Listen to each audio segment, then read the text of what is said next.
order this meeting of the Montara Water and Sanitary District Board of Directors. It's January 15th, 2026. It is 7:32. Could we have a roll call, please? Yeah, Director Champion. Present.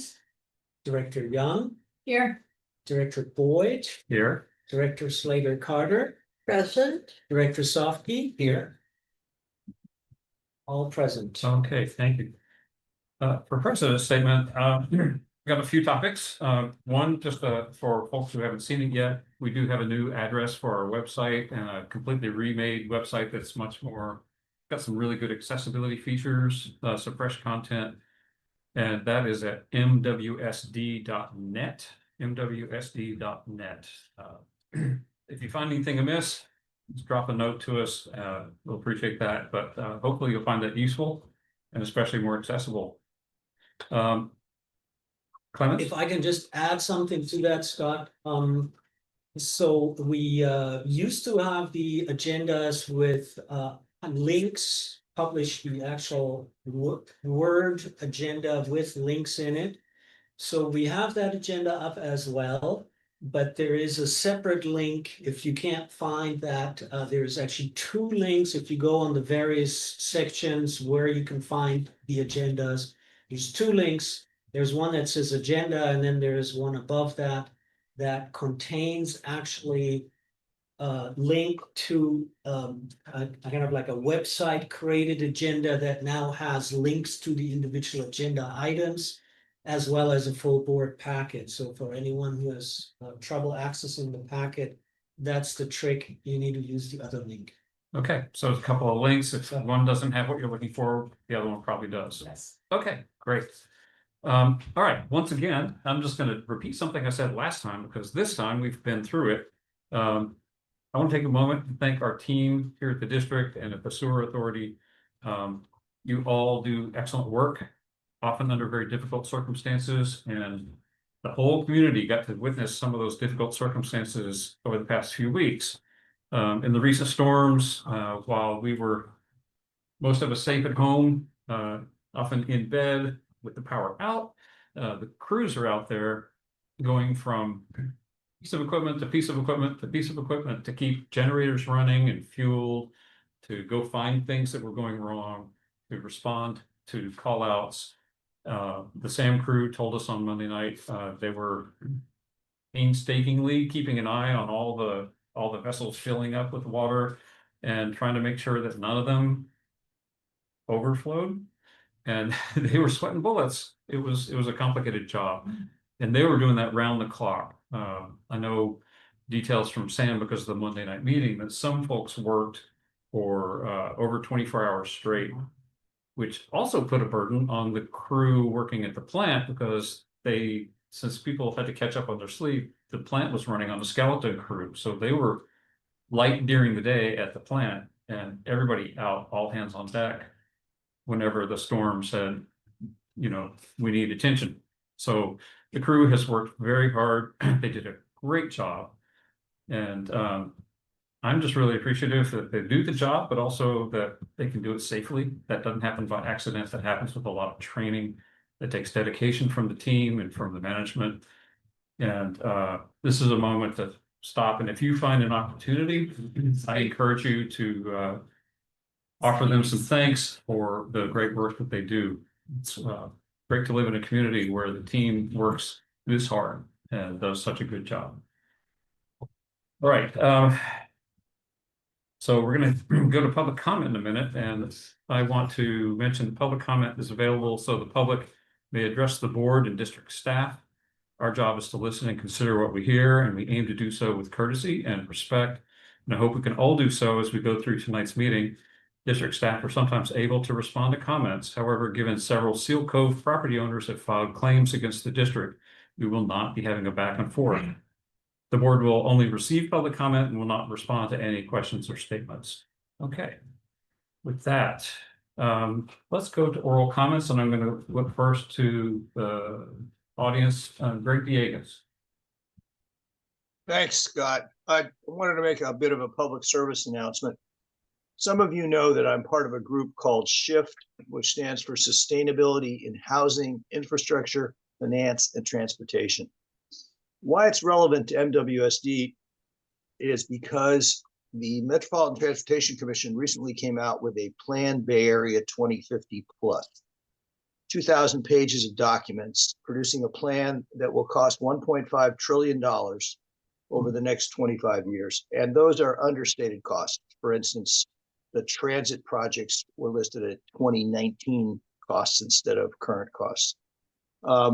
The amount of taxes, I won't even begin to describe, toll roads, parking taxes, etc., to fund the continuation essentially of the urban cores and the transit to and from them, without considering things like van pools, which would be useful out here.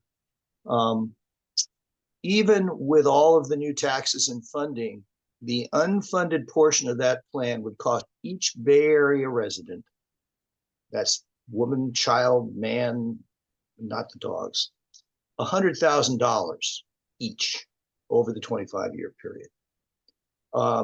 I'm new to this planning stuff, but I've never seen anything more misguided in my life.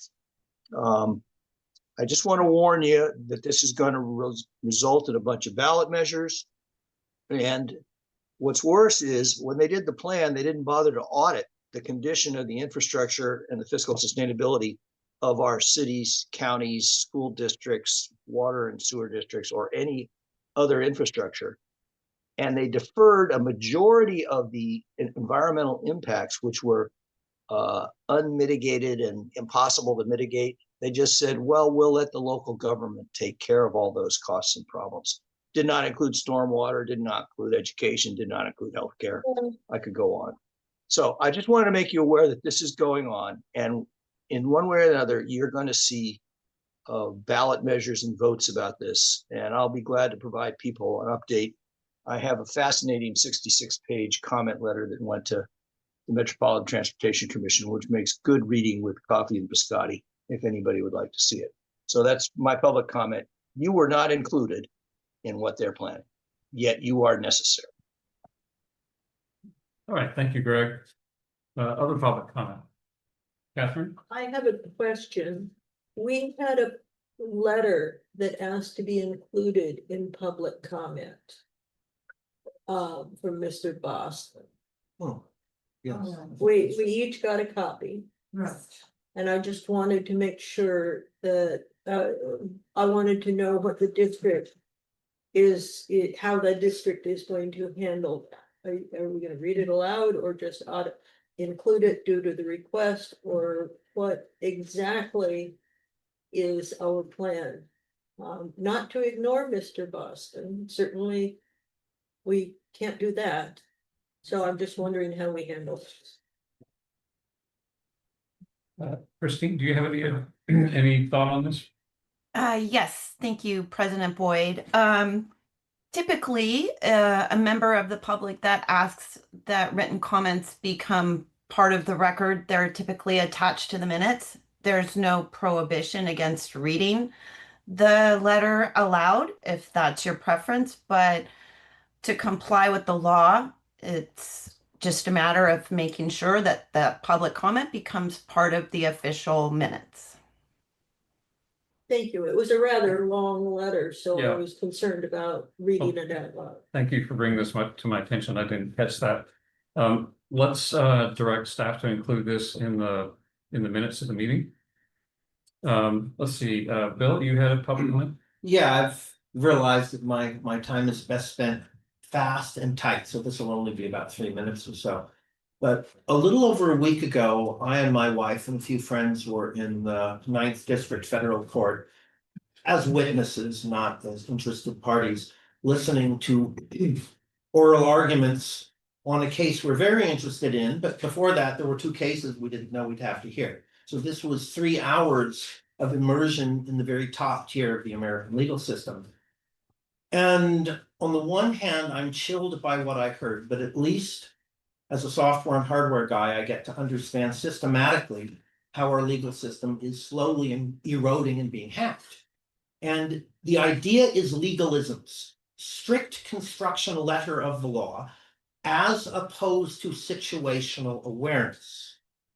Now, I'm privileged to not only be 1 degree removed from the crew, which can keep our fluid systems alive in winter storms, but also 1 degree removed from Station 40, which has essentially all of the most important first responders and emergency people on the coast side, or at least a center for them to gather.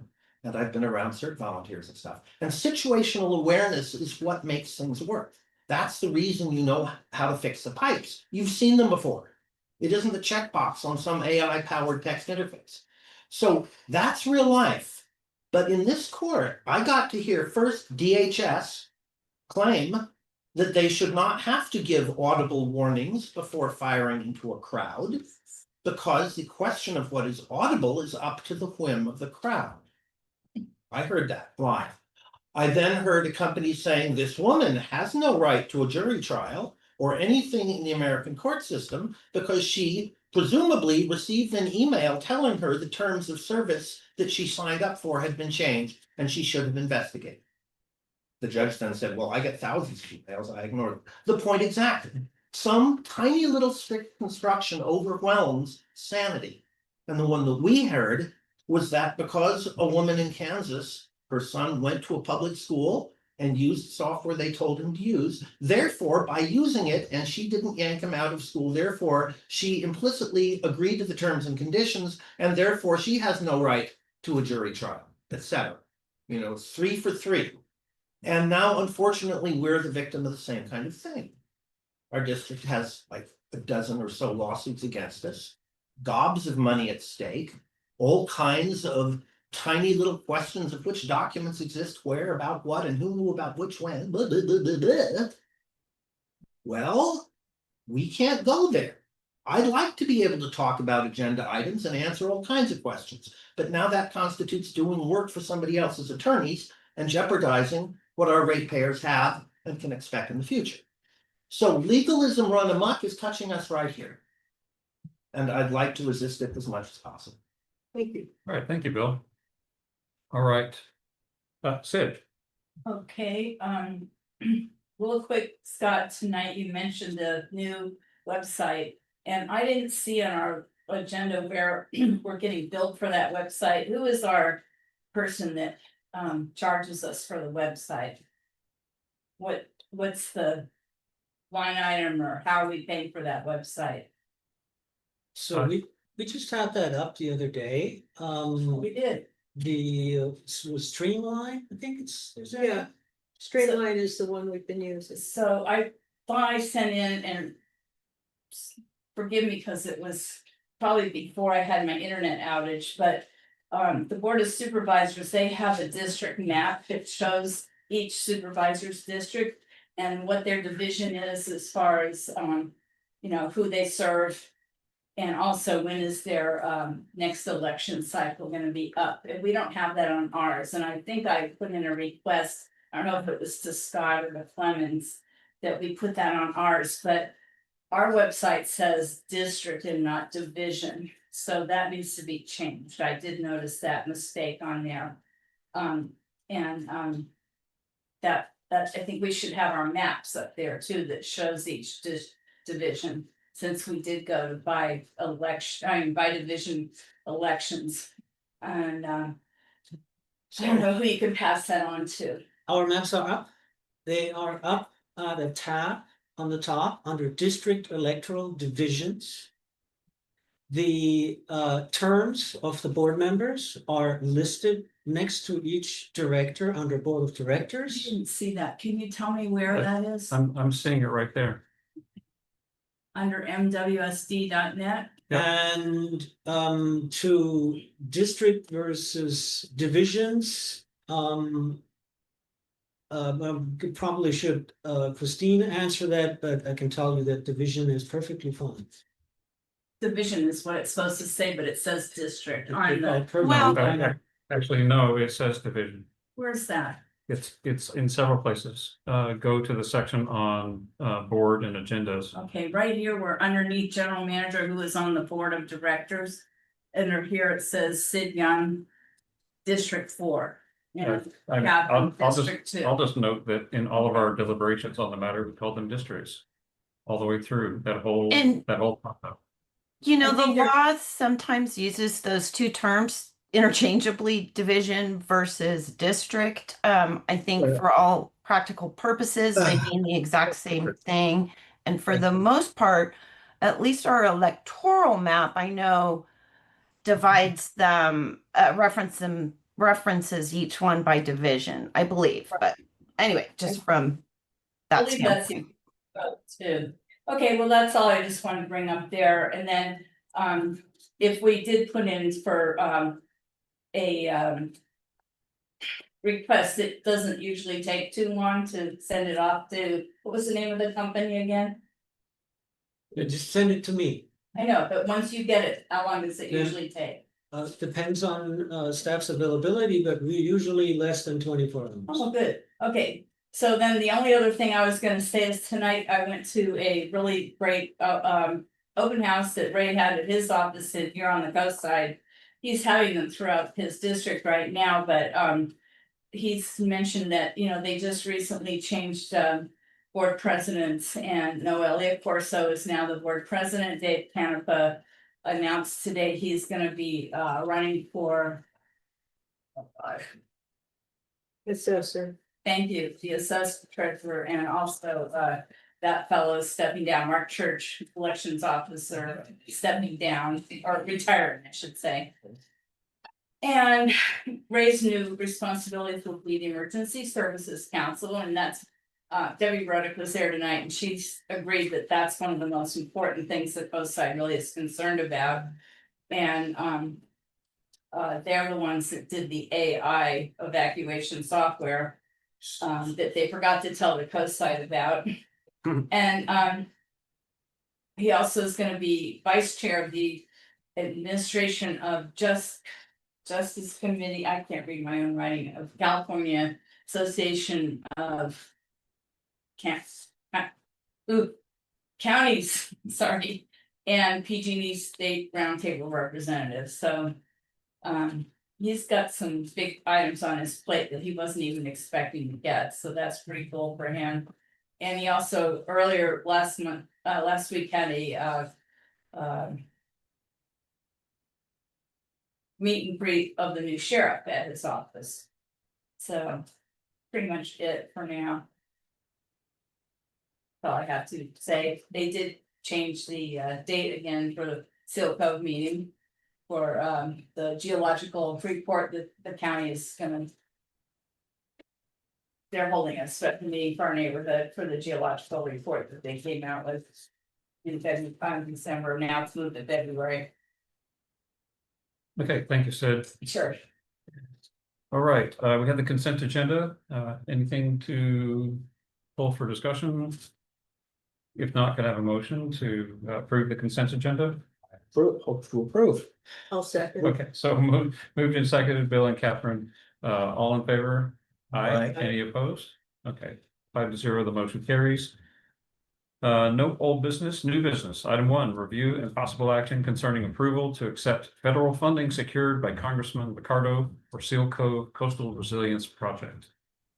Clemens? Think Actually, Christina's, sorry to interrupt. If I could just make a quick statement for our records. Director Young has previously disclosed a potential disqualifying financial interest under the Political Reform Act, because her residence is located within the restrictions imposed under the interest in real property rule. Accordingly, she elected to recuse herself and not participate in Seal Cove project items.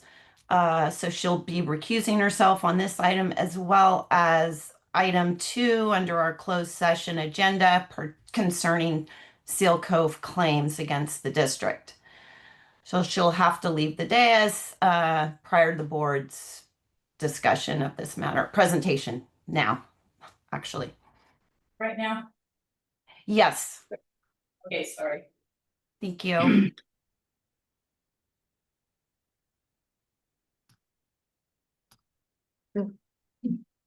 Sorry, thank you.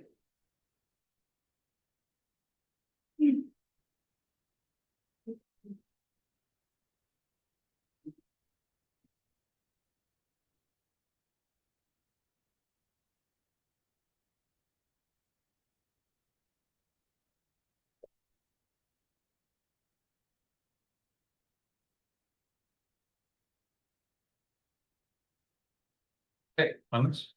All right, yeah, thank you. So, yeah, thanks again. This is the action concerning approval to accept federal funding secured by Congressman Ricardo for Seal Cove Coastal Resiliency Project. So this is really the good news that Congressman Sam Ricardo and his team pushed very hard and did everything they can to get some special congressional funds approved that can help us out in the coastal resiliency project in Seal Cove.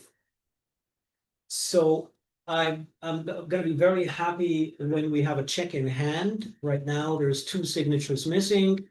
Ricardo's office is very confident that those are not real hurdles and that this will actually come true. And once that is the case, then we will, of course, review exactly what this entails. But the promise we currently have is that 1.092, so $1.91 million are secured for this project in the House of Representatives right now, and hopefully will be issued directly to MWSD very soon. That also means that we will have to jump on the project and be as fast as we can. The funds have to be spent very quickly. And of course, we've been working on that project for some time. We're not quite there yet, but I'm certain that within a month or 2, we have a shovel-ready project that can be implemented. So we really wish to express our thanks to Congressman Ricardo and his team who secured funds that would benefit all ratepayers in Seal Cove. Yeah, thank you. All right, Catherine? I'd like for us to do maybe a thank you letter with a photo of not the board, but maybe the crew. Saying thank you very much for helping us to keep our community in our entire community in as an affordable place for people to live. Or something to that effect. Allison, I'm sure, can come up with better words than me, but I think we should highlight the crew. Because they're the ones who get it done and are continuous, even though as the board changes. And they're also a major part of our community. I'd like to add to that, if that story could be tied in with what Scott said earlier about the phenomenal work they have done over the last few weeks. That's in his district. I bet he'd like to brag about our crew too. Give him ammo. All right, that sounds like great ideas. Yeah, they do. It's I agree. good to show appreciation, and this is a tremendous benefit to everyone in the district. Because anytime that we have to have big spending done, it's nice to have someone lighten the load. And it's honestly, it's nice to see some federal support. Absolutely. Yeah. Let me add, because I consider Sam Ricardo a friend. And he has been very active and concerned since day one about the community. That was one of the reasons I was one of the first people to endorse him. And he is also helping with the Army Corps of Engineers so we can rehab or revamp, and this is going to take decades, the breakwater. And we're also working with the Army Corps of Engineers. The Harbor District is working on a project with San Ricardo's support to reestablish a shoreline on the northern edge of the harbor, where the breakwater caused all of this erosion over the years. And it's still going on.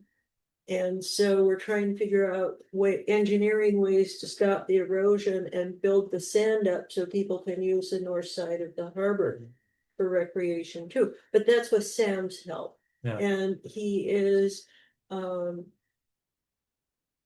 very genuine in his concern about local communities.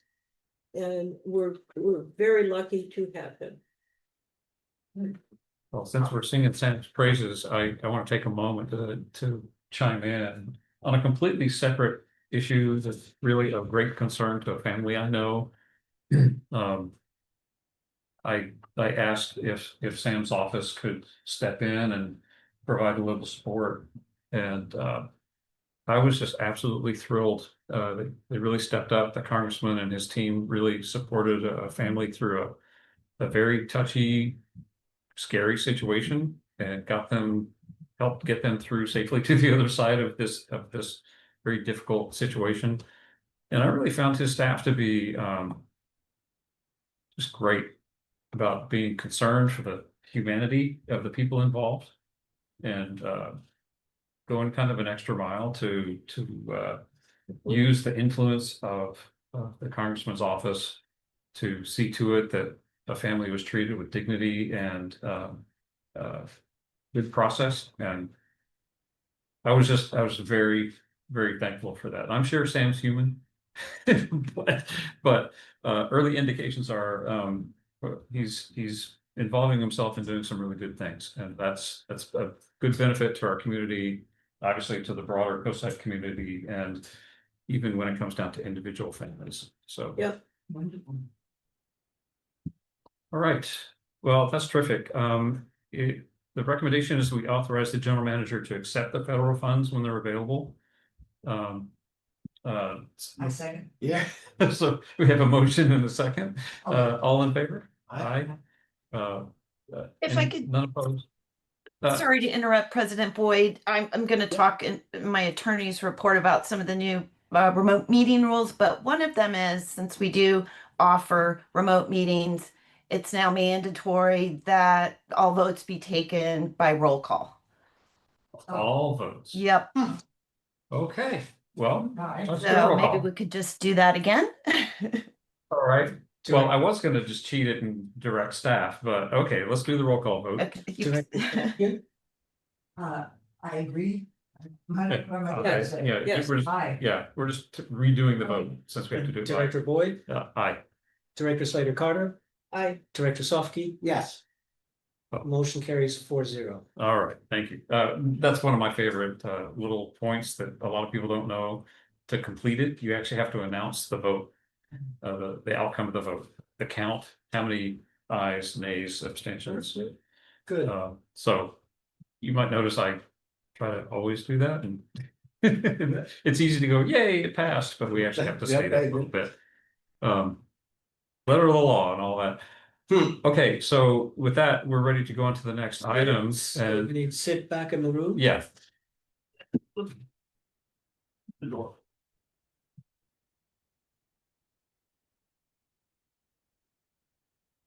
Sorry.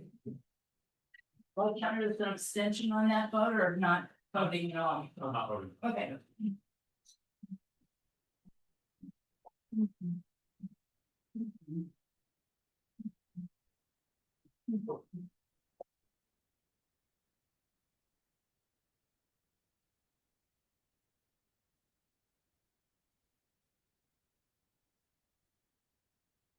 Okay, let's go to item 2 of new business, review and possible action concerning letter for Supervisor Ray Mueller regarding extreme fire danger of Caltrans right of way. Yeah, thanks, Scott. So, Red Alert Montara Moss Beach has been doing some excellent work, driving the fire danger issue to, kind of like the forefront in the community and create awareness. And also, found, some support with Supervisor Mueller. And he's trying to be as helpful as possible in this regard as well. Iran was able to get a letter acknowledging the fire danger from Cal Fire. that was issued, I guess, last month. And we're hoping to help in the whole process as well. And drafted a letter to Supervisor Mueller highlighting the actions of Cossack Fire Protection District, asking the Board of Supervisors to lead in addressing this public safety issue, and further their resolution from 2016 that requesting an expedited transfer of the property to MWSD. So again, we prepared a draft letter that's here for review, and the recommendation is to authorize the general manager to finalize. I guess we have to also authorize Scott to sign it. It's prepared for the president's signature or whoever is president. And then sent the letter to Supervisor Mueller. Thank you. All right. We have public comment from Greg Diego's. I apologize. I was trying to find the letter. We got the letter from the Coastside Fire Protection District by attending multiple meetings and speaking with Cynthia Sherrill and some of Gary Burke and some of the other members. But you're correct. I believe the letter is signed by a CAL FIRE guy named Wilson. But I just wanted to clarify that. I note that your letter goes into the ownership issue as the district will. We're only asking for your support on getting Caltrans to mitigate it. I didn't get a chance to see the letter till just before the meeting because of the change in the format of the materials, but in glancing through it, I wonder if it's completely clear that mitigation is the first request, and I'll leave it to the board to discuss. Thanks. Okay, board. Bill. It is an amazingly strong case. And it has all of the logical pieces and all of the right order. In general, all of our letters I find to be wonderfully written, and I'm never quite sure whom to give credit to. But there's one kind of angle which I've mentioned before, I don't see explicitly in that, and that is putting a few numbers side by side. And I would love it if a letter like this says, if there is a wildfire in Montara, the state will face liability of $127 billion according to a calculator, something, but put a dollars number on the liability faced by different state departments. And then put a dollars number on how much they'll, maybe lose out on some spreadsheet if they let us have the land. I don't know, but dollars next to dollars on a line with no other words on it. And the other is, if these trees are left standing, how much would it hypothetically cost to build a water tank big enough to make sure we put out the fire? There's a number, I'm not saying we build it, but if we calculate how expensive it is as the reason we don't build it, we can put that number next to how easy it is to give us what we're asking for. So I would love the same spirit of this, but just try to put in numbers instead of just saying very big and extreme. Does that make sense as a proposal or a thought? I agree with that. I agree that they might be pulling numbers out of their. Out of the air because. We don't do that. I do not recommend Where doing do that. they find Yes. those numbers is what Right. I'm asking. All right, Catherine. I think that sounds like a threat. And when you're asking somebody for something, it's better not to make implicit threats. But it's actually, They're it's not a very, threat. No. they're very well aware of the liabilities. And they're not dumb. I don't see how making our claim, I'm saying make exactly the same arguments, but put numbers on how big the effects are. You're looking for a quantitative Yes. representation. Yes, I'm looking at the next to last paragraph. A fire on this property will not only damage homes, but the storage and plumbing of our community-owned water system. yes. The fire in Montara will introduce debris, erosion, and toxins into critical coastal ecosystems. The watersheds that provide our drinking water, our community water distribution, and sewer collection systems, as Yes. well as, Yeah. well, let me finish. I'm reading this for the public benefit as well, as well as private and community groundwater wells. These impacts will also be felt on our coastline and throughout the protected Montara State Marine and Fitzgerald Marine Reserves. There's no person in public position who reads that paragraph who's gonna think, I want to be the one trying to find the funding to fix all that. So I like the quantitative. I don't know, what, the billboard, Mhm. I like that. I think probably where that has the most impact is in the communication from groups like Ramby. That they've done a good job of characterizing scope and scale of that kind of stuff. And I think in dealing with people that we're trying to persuade Mhm. to come our way, we don't need to be the ones with the brickbat. We're more kind of going, oh, this is a really big problem, Okay, you know. Hear you, but I think if they read this, and they will, they're already going to think that this is pretty. You guys sure are coming on strong and saying quite a lot, because this is pretty lengthy, but there's no part of it. it's I mean, it's beautifully crafted. yeah. I'm married to one of the best writers and coaches of writers the country has. And so if I can re-say what I think you said, is that this particular letter is not just a generic letter, it's a very specific kind of thing from one kind of organization to other kinds of organizations. And there is a reading protocol. Yeah. And the way in which this genre of communication and missive is understood would do better without the highly specific numbers that I'm in love with. Is it roughly that? Yeah. All right, I'm And good. I think everybody has their role to play in this kind of negotiation. And part of this is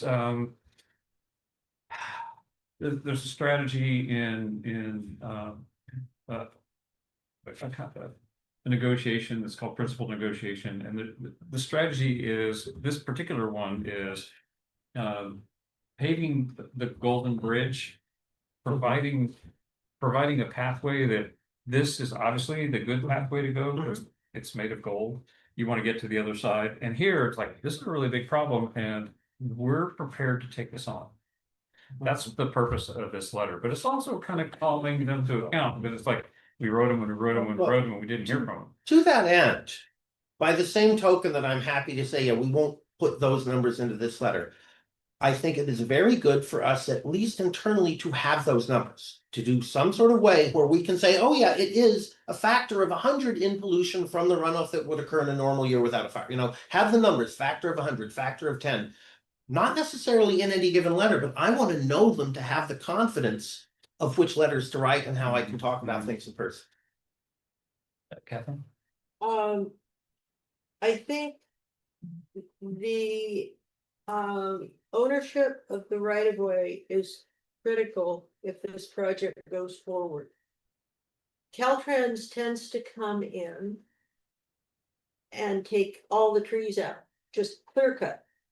So, and then we have, because that area has some steep slopes in it. It has landslide, and those landslides come down into town. Right, right. They affect people's homes.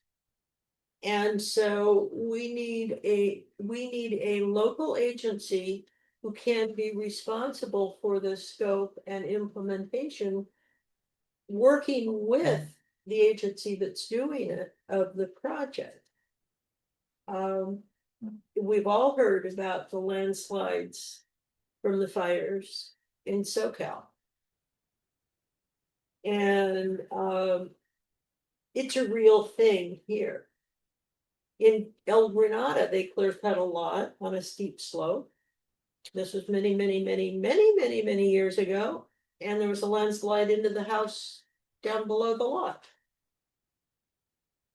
So I think by having us with an ownership interest, we are willing to put some of our resources towards protecting this community, and with the knowledge that most people don't.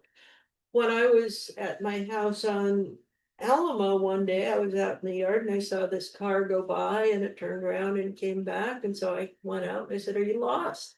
He said, "Well, yeah, I'm from Caltrans." And I said, oh, and he said, I'm here to do some tree trimming here. And I think it's just on this block or something. And I said, no, why don't you give me the address? And so he gave it to me and I gave him directions on how to get there. They cleared off a quarter of a block and considered that fire protection. And they clear cut it. So, I think they are stuck by a lot of past practices. And I would like to make sure that our community, through a local agency, us, doesn't That awesome. doesn't suffer. So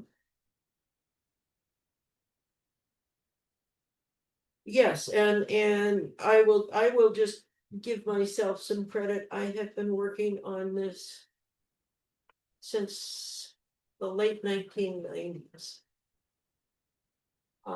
And one of the things that I keep seeing is if the state owns it, they have this mandate for affordable housing. We need to own it in order to protect our community from overdevelopment. All right, let's go in order. Leah, Oh, I just wanted to, I recently found out that there is, San Mateo County has the resource control district, and that we could possibly work, partner with them. we do Kellex. Oh, okay, then, exactly. Yeah. So, next, we'll Craig Gagas, and then we'll go to Sid. I just wanted to pass on something.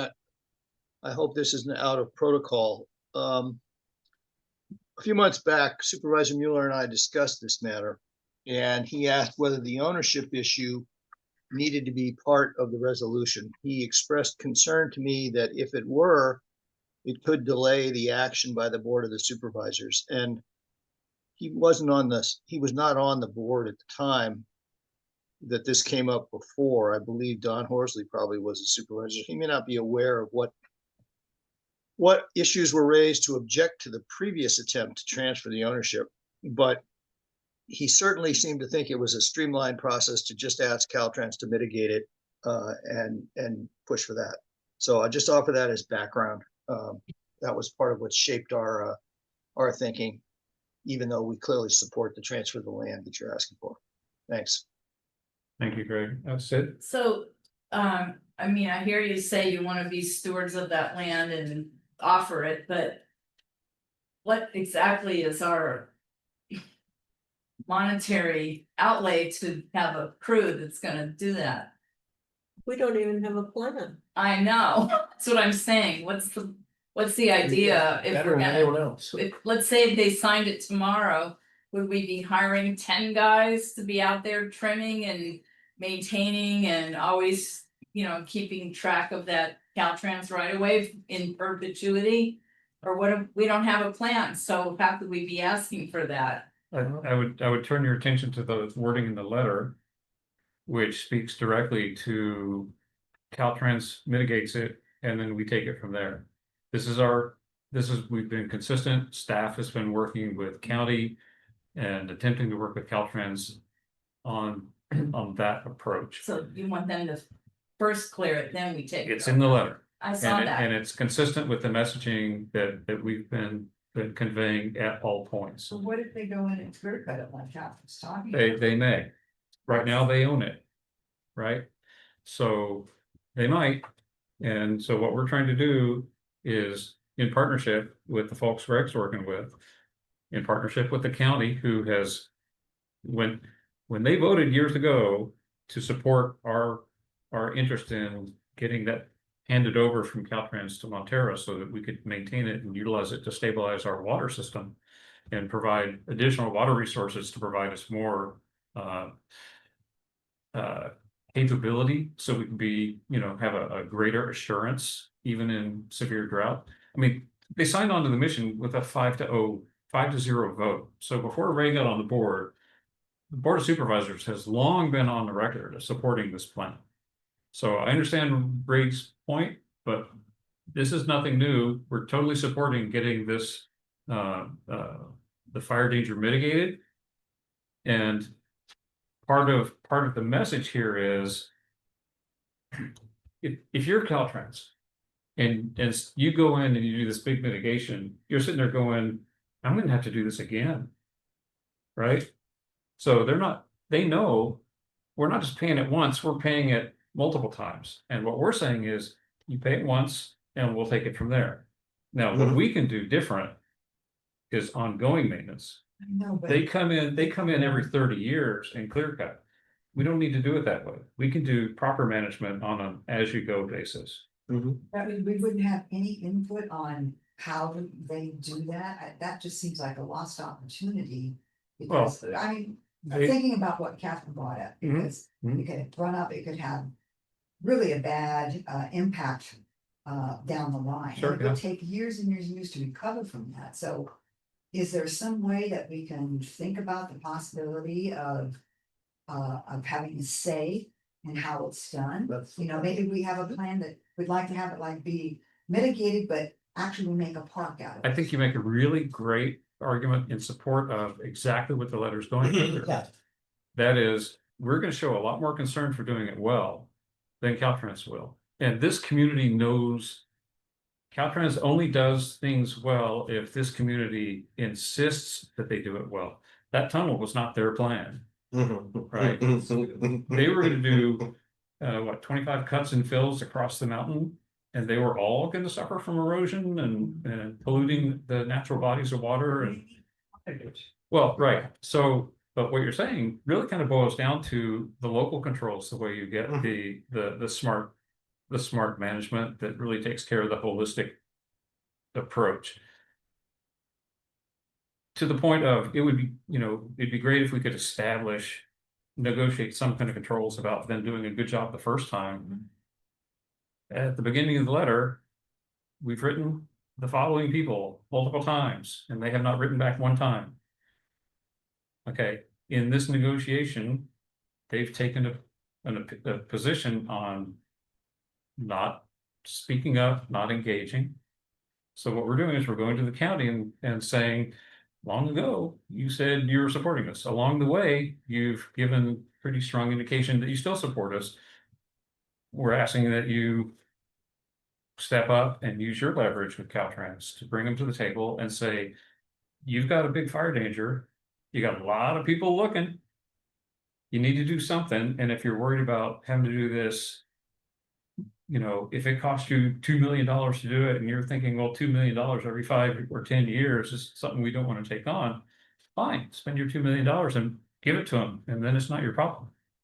So this is an attempt at, it's been a long path to get here, but this is a next step in a very long negotiation. So this is how we get here. And what you're saying, I mean, absolutely. So I would hope that. Could I raise a point of clarification, just as a related note to the letter? Just one second. Let me just finish this thought. We've got a lot of people on the ground. Hopefully we can get Caltrans moving and people on the ground to keep an eye on them. And to be kind of witnesses on the ground to the practices involved. So it's not some fly by night in and out kind of job. Okay, so quick point, Greg, and then we'll go to Catherine, who's had her hand up.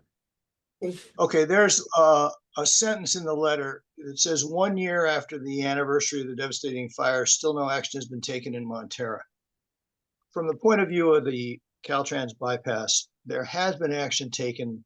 They have done clearing around the half a dozen rental properties that they own, and they have thinned the underbrush.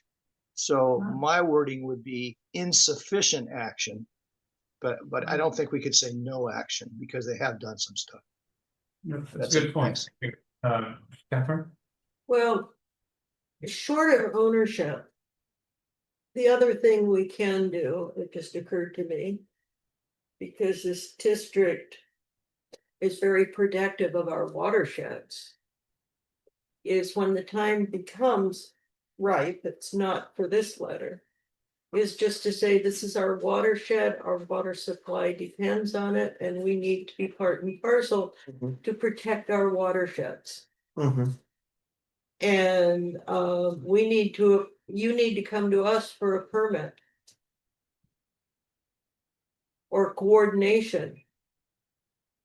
Because we cannot have our watersheds polluted and our creeks, because there's creeks that come down off of that. Mhm.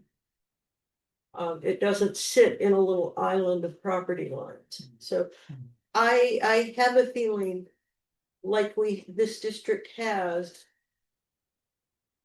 in its entire history, reading some of the minutes and things, we actually stopped a huge dump from going in at Seal Cove Wow. in the early days of this district. We'll find a way. Is it Seal Cove or? I'm sorry, not Seal Cove, Gray Whale Grail Cove. Yeah. Gray Whale Okay. Cove. But we would have had trash trucks running through here all kinds of times. I see. Well, Okay, Bill. this is actually to pretty much everybody's point. The first tiny thing is that it would be wonderful if local people who like taking pictures of things would start documenting all of the picture, all of the trees from all the angles. And when Caltrans comes in and says they did something, now we have evidence of exactly what they did. And if they misrepresented, or if we need to make a point, now there's already a way of keeping track of things before anything's cut down. The grander idea is that this is another that local control as a principle is a millionfold stronger in terms of the bandwidth necessary to make things work.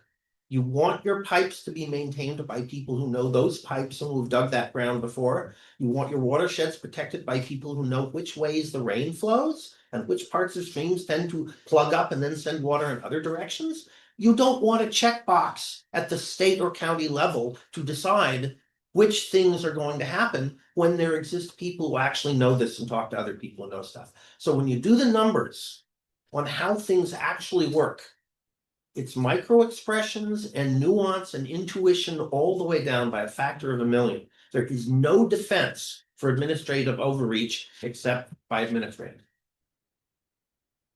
Okay. Good discussion. Clemens, I think I saw you nodding with the fine tuning of the one phrase where we say no and maybe change that to Insufficient. Yes, they were acknowledging that there was some work done, yes, yeah. insufficient work was done, Yeah. yes.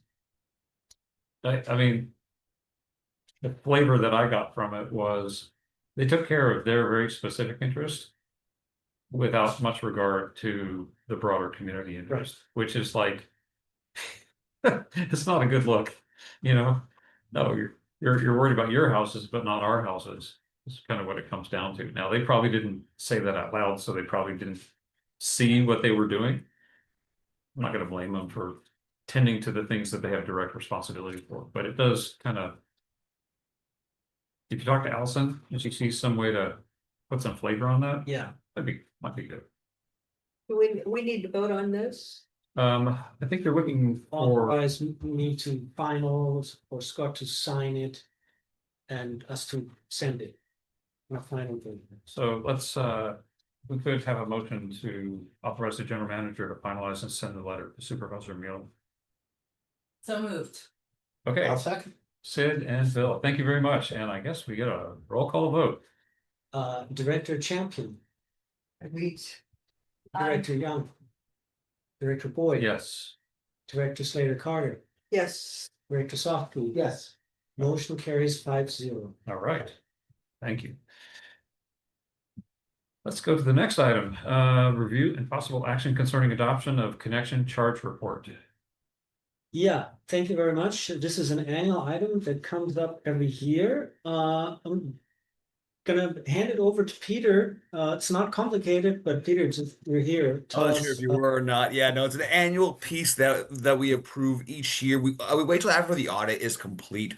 The report, in short, really just identifies the amount of connection fees we received, both sewer and water, and states that those fees were utilized for CIP projects during the fiscal year. We did not have excess We're not holding any in reserve. So yeah, they were all spent in the year that they were collected. Right, that's simple. Okay, I see comment, Greg Diegas. There's a typo on on the title of the report. It says annual water connection. CC. Oh, Yeah. I didn't see that. Oh. You're right, didn't see, it's not. That's on C. me, on Scott. On the report itself, in the third word, it needs one more C right before the T. Okay. That's a nice subtle one. I like those. Would it be invalid if? It's on the title of every page. Well, Well, Thanks, every, Greg. Okay. every page being 2 pages, but okay. All right. I think it's on the sewer one too. All right. Well, thank you. Could I have a motion to authorize the filing of the annual connection report with the district clerk? So Leah and Sid, thank you very much. Can we, Roll call, yes, Director Champion, Aye. Director Young, Director Boyd, yes. Director Slater Carter, I, Director Sofsky. aye. Motion carries 5-0. Thank you. All right. New business item 4, review and possible action concerning appointment of board officers and committee assignments for 2026. It's already 2026? Yeah. I don't know about you, but when did that happen? Oh my goodness. So board assignments are good from January through December or until the next time it's appointed. We have the usual chart up.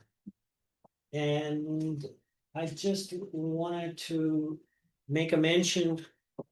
We also have some lines that are showing reports at agendas, and I just want to say that's not something that we appoint, really.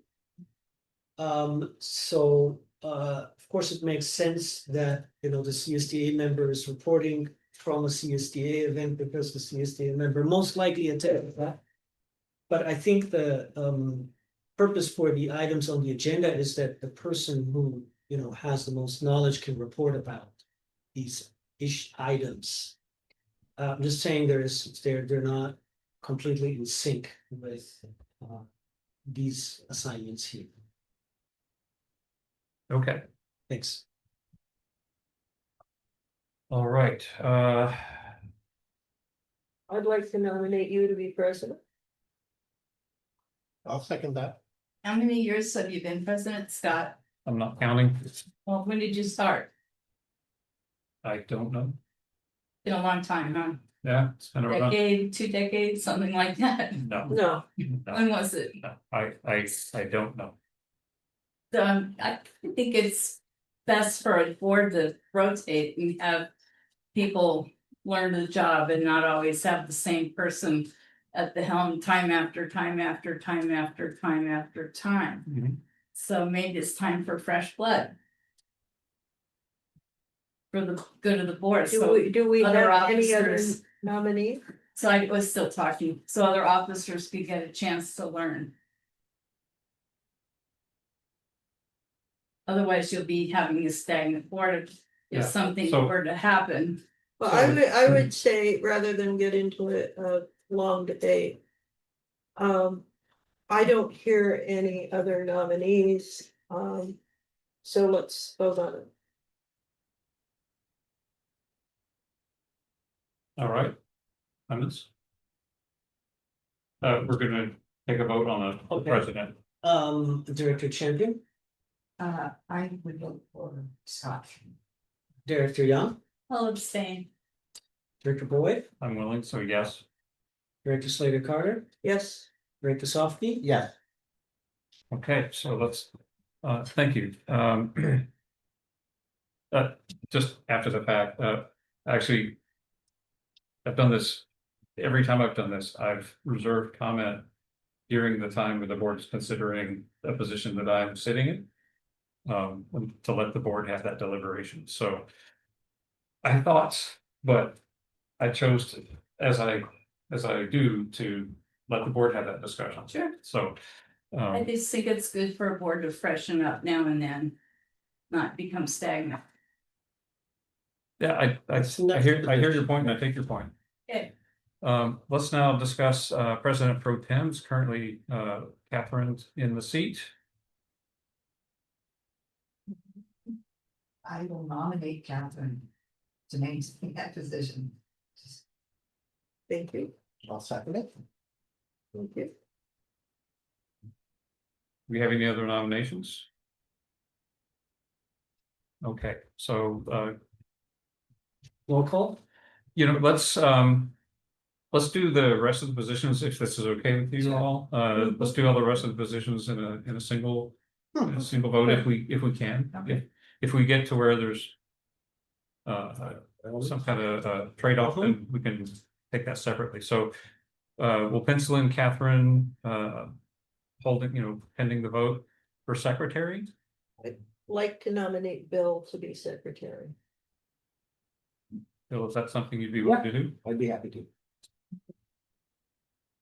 I would say, Make a great secretary. Thank you. He does his nails very well. I expect everything to be handwritten with a quill. Oh, my kind of thing. Right. Yeah. But you don't want to read my handwriting. I'm so paying be attention careful to what you, you Bill. wish for. All right, and then for Secretary Pro Tem, our practice is it would be every other director except, I think, the president, in some kind of order, so that in the absence of one, we can always have someone to serve in that role. That's longstanding practice, so everybody gets to be Secretary Pro Tem, except the president. And then for treasurer, I'd like to nominate Leah. I'll second that. I would accept that. okay, so we've got the proposal. President Pro Tem Catherine, Secretary Bill, Secretary Pro Tem everyone else except me, and then Treasurer Leah. Did I get that right? So if we could have a roll call vote. Director Champion, Aye. Director Young, Aye. Director Boyd, Yes. Director Slater Carter, Yes, Director Sofsky. Yes. Motion carries 5-0. Okay, thank you very much. Let's talk about agency representatives, our favorite sewer authority, Mid-Coast. Last year I asked to be on it and you said to wait till this year and I still would like to be on it for Sam. well, I'm the new chair of SAM. I'll still like to be on it.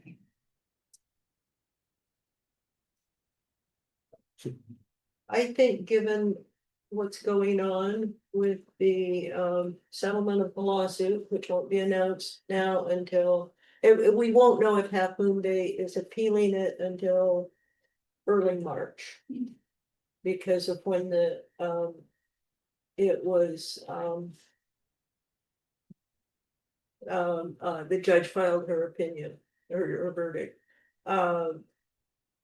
And So it could drag on some more, basically. it may be appealed, we have no idea. And I as chair would like to be able to probably have not a strategic plan, but maybe a something not as official as a strategic plan, but a coming to terms with what our philosophy for running SAM under the current JPA will be. Good idea. And so my preference is to have Scott hand in hand, because there's some interesting moves that are being played right now. For instance, Debbie Ruddock has made it clear in the press and in the public that she wants to rewrite the JPA. Who's that? She's the mayor of Half Moon Bay, Oh, and she's also on set. And She made a pitch for that Monday night. she plays hardball in a way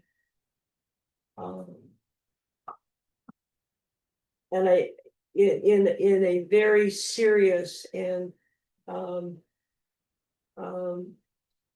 Permanent. Their Half Moon Bay's goal is to change the JPA, but they haven't been able to change through the lawsuit.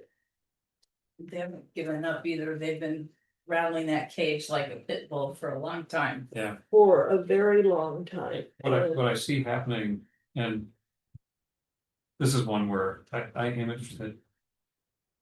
I'm interested in continuing to serve, not because I love the job that much, because I don't think anybody loves being a SAM representative. Hmm. It's really key. It looks calm, it looks, lately, the meetings have even been almost pleasant. But the ice is ready to crack, and see Half Moon Bay, and to some degree Granada, jockeying for position, looking for their opening. And what keeps happening that makes those attempts at making a break for it. The long history and the knowledge of where things came from and what we've seen before and what people have said before and positions that the agencies have taken and what the prior practice is. If there was a way to just like say here, have that bucket of knowledge, that would be terrific. But That's we invaluable. we don't know what angle they're gonna play. Every meeting they come up with something new.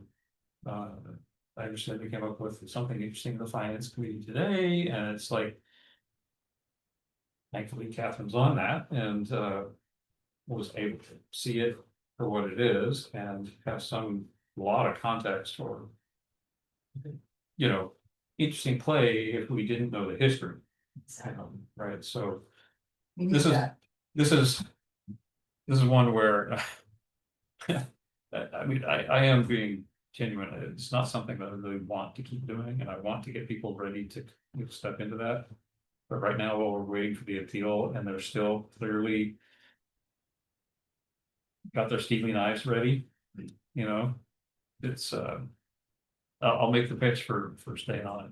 Well, I did watch every SAM meeting starting before 2017.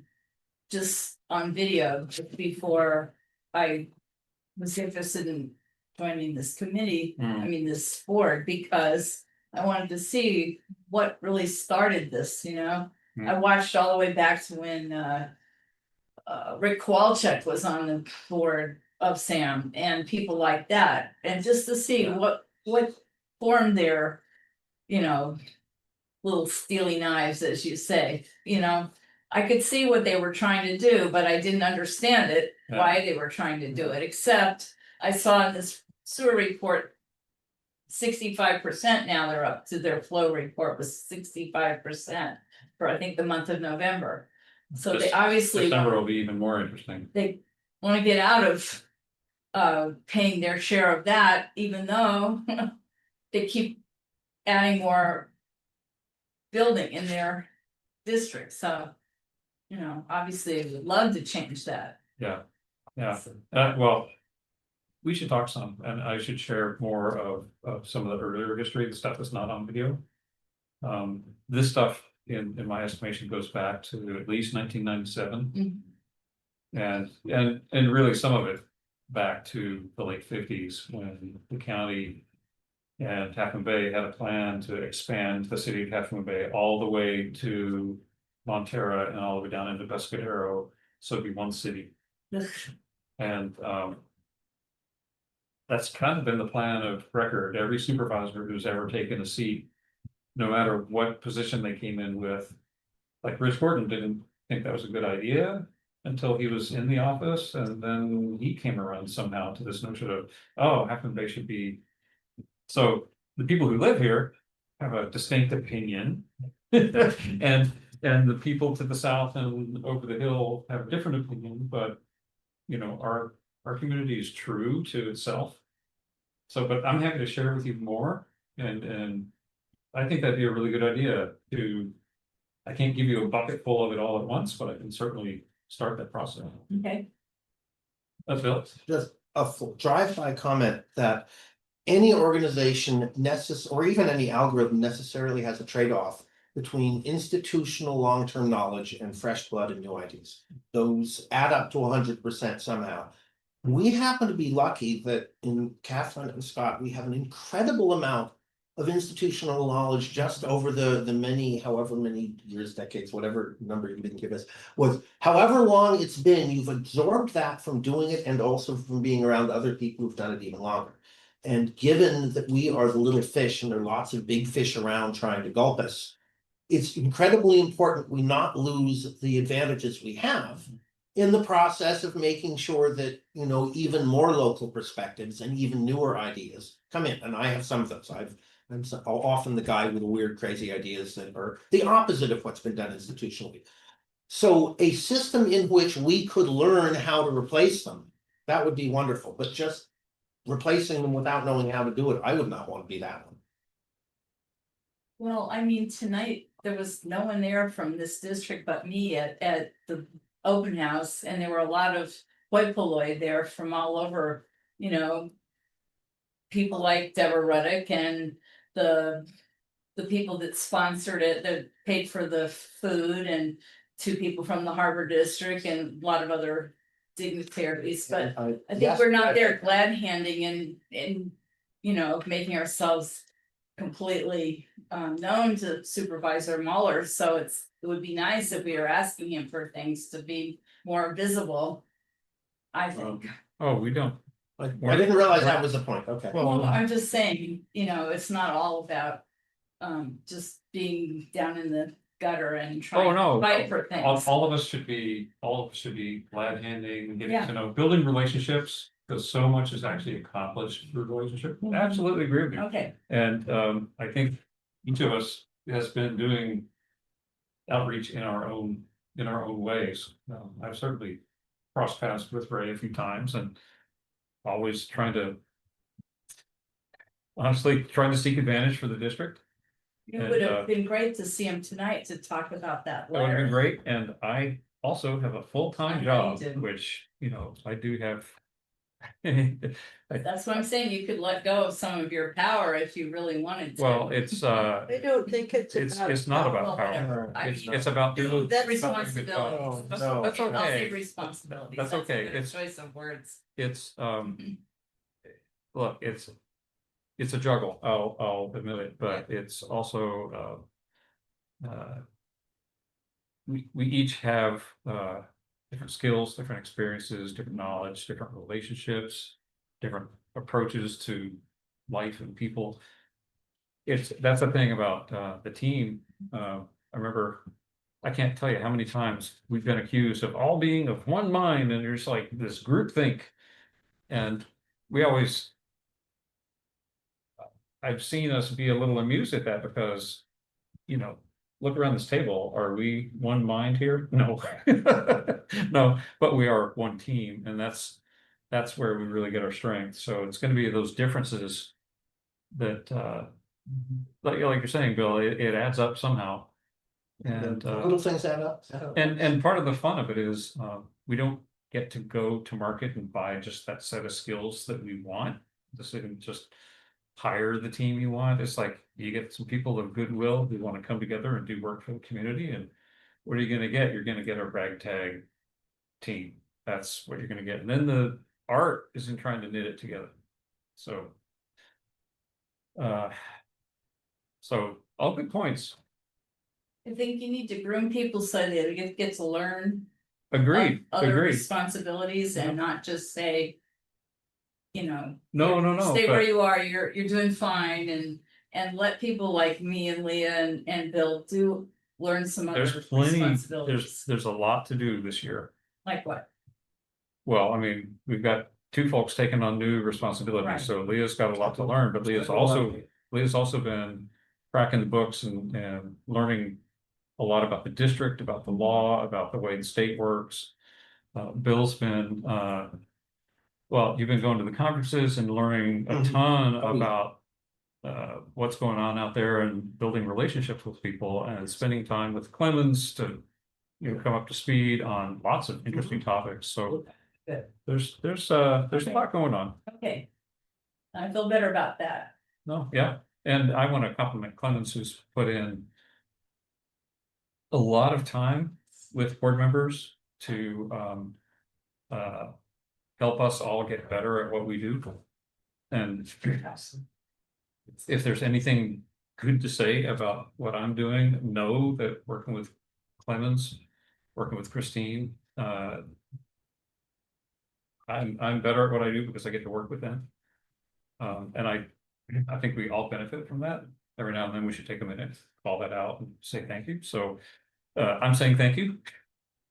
I'd like to say thank you to Clemens very much because you're helping me so much to get up to speed and point out what's important and because it's just all so much. Yeah. And he's just really has guided me through this and has been so helpful. So thank you. I appreciate your time. And I'm going to say I've seen you especially and you really digging into a lot of the resource material. And like what you're saying about watching the videos and observing meetings and reading lots of the material, a veritable storehouse of knowledge. And I see this being shared out. And the only way to share it out is if you've taken it in. You've done a lot of work to do that. Okay, I think we were talking about SAM representatives. Let's talk about CSDA.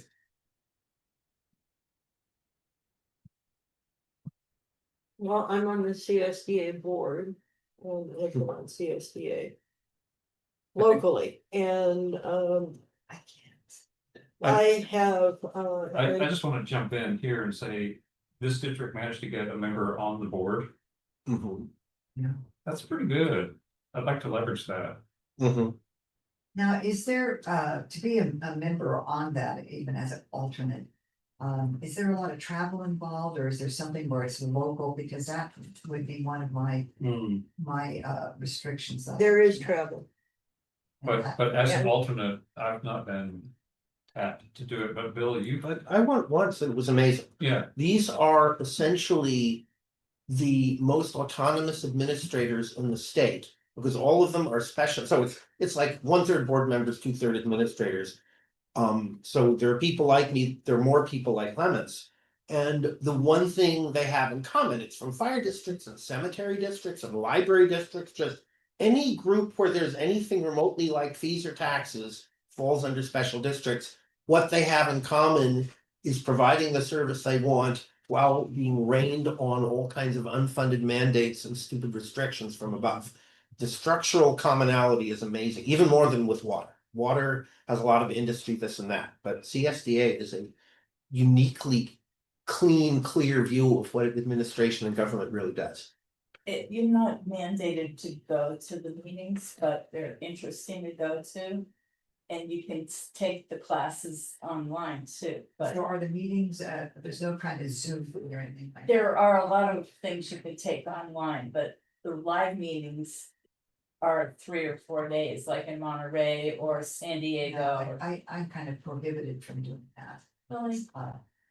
Because I have I care for my older brother Oh, I see. at home, and I would have to hire caretakers to come in and replace me. yeah. So for this, sometimes we need an alternate if we need a CSDA member to sign something and the primary. I member mean, is- things that I could hear do locally, I- if there was some meeting. This alternate thing here is very much like our secretary alternate, our secretary pro tem.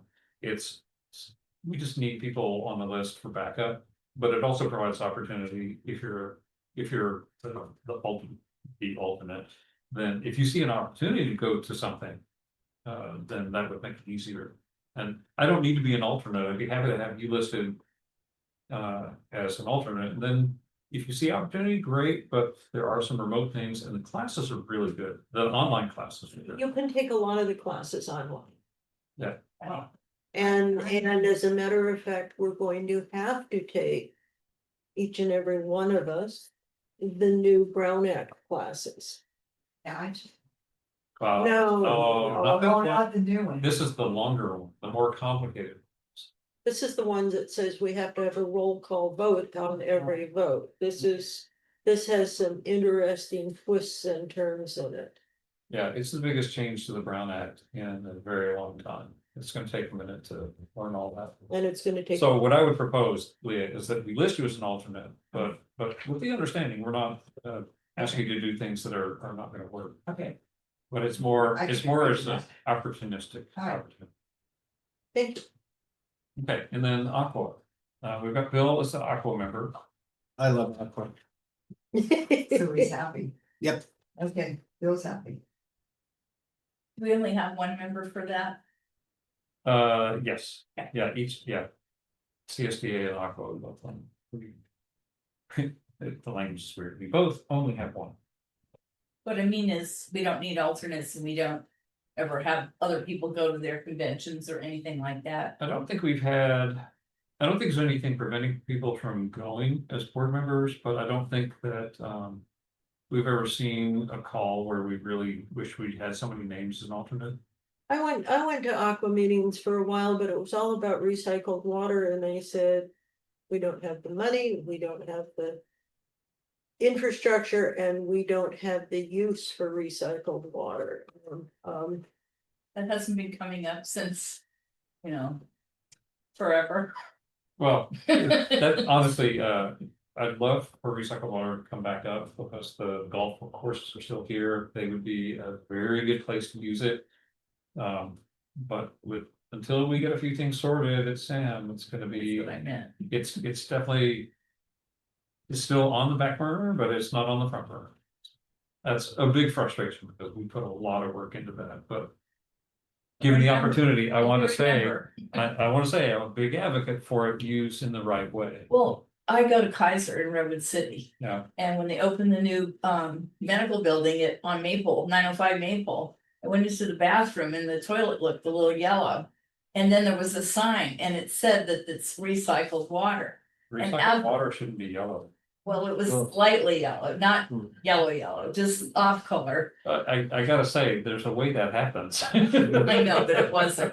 And the sign in the restroom said we use recycled water. Rusty pipes, that's what I was thinking. Why would They you use guys- pipes for the recycled Yeah, water, yeah. and outside their facility, there's a big sign, it's for their irrigation, and there is a big pump, Yeah. I mean. Yeah. A plastic water storage facility, and it said it's not potable water, blah, blah, blah. So But please don't When bring out. they built that whole building with that in mind, to use it for flushing and, irrigation, et It's an cetera. effective use. As I was going to finish saying before I was interrupted. And-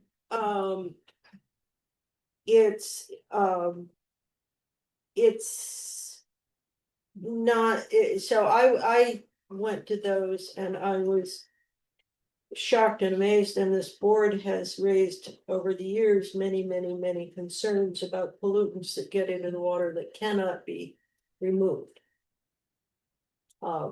Hormones, drugs, those kinds of things, and so going to make friends and stuff is all well and good, but it's I think it's a good education, but I don't think a whole lot of what Aqua does is relevant to us, and I'm glad you're going, Bill. That's the closest to my expertise as a physicist and engineer. Is a place with all sorts of plumbing, so if nothing else, I can geek out with the various salesmen who are engineers themselves and have lots of candy to give away. Well, I think what Rary said is like, look, if board members think there's a good reason to go to an aqua meeting, talk to Clemens. You don't need to be a designated aqua member to go, but Bill has taken on a responsibility to represent us as an agency. But there's a lot to be had from online resources and from attending meeting. I mean, I went to an aqua meeting, quite a long time, but to talk about recycled water. Very long time ago. And was it interesting? Super interesting. I found at the time, this was maybe 20 years ago, when we first started talking recycled water. I thought I was going to be a chemist when I was in college, and so I did a good bit of chemistry training, and I was kind of amazed at what I was presented with, where I was in a room talking about recycled water with a bunch of people who saw recycled water as an unalloyed good without limitation and can be used for all manner of things. And at the time, the idea was not everything would be reverse osmosis, so you only have pure water. No, they had other treatment methods that were far more efficient, cost a lot less, but would not remove things from the water. Like everything you buy at the pharmacy is in the water. It or its byproducts that after the body has done with it. You talk to anyone in that business, the body flushes most of that unchanged. Or changed into something that's maybe even more interesting. And all that goes into our wastewater. We collect it at the plant, we treat it to some degree, we aerate it, so we're oxidizing it. We separate out anything that we can get to stick to something and scrape out. And then we run a bunch of the solids through the digester, so some stuff gets broken down this way. And then we take all the water and we, as a final pass, we chlorinate it, and then we dechlorinate it and put it out in the ocean.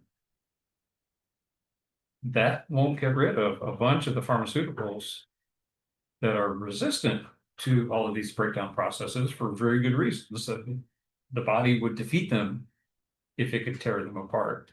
So some of our treatment techniques don't destroy them. And these folks were like, recycled water, good. Heck, we could even drink it. And it's like, please don't, please don't. Slow down, learn about what the body does with this. It's like Chancellor Marac, I think, drinking DDT on the steps of Berkeley. Yeah, so there are ways that it can be done well, but a lot of it has to do with Somebody drinking well. being knowledgeable about what we're doing and being mindful about it. So I'm still talking and I'm well aware. So it's just about doing it mindfully, but there were a whole bunch of people cheerleading it, and the ones cheerleading the loudest were the ones selling the equipment to do it. Clemens? Yeah, so just a very zoomed out comment here. We have these agency representatives and, you know, some are for an agency where we need to have representation. Another one is for agency CSDA, where we actually have a member of our board that is voted into that agency. Aqua has the same history. We had a board member who was on the Aqua board, and that's how we essentially, that's how this item is under agency representatives.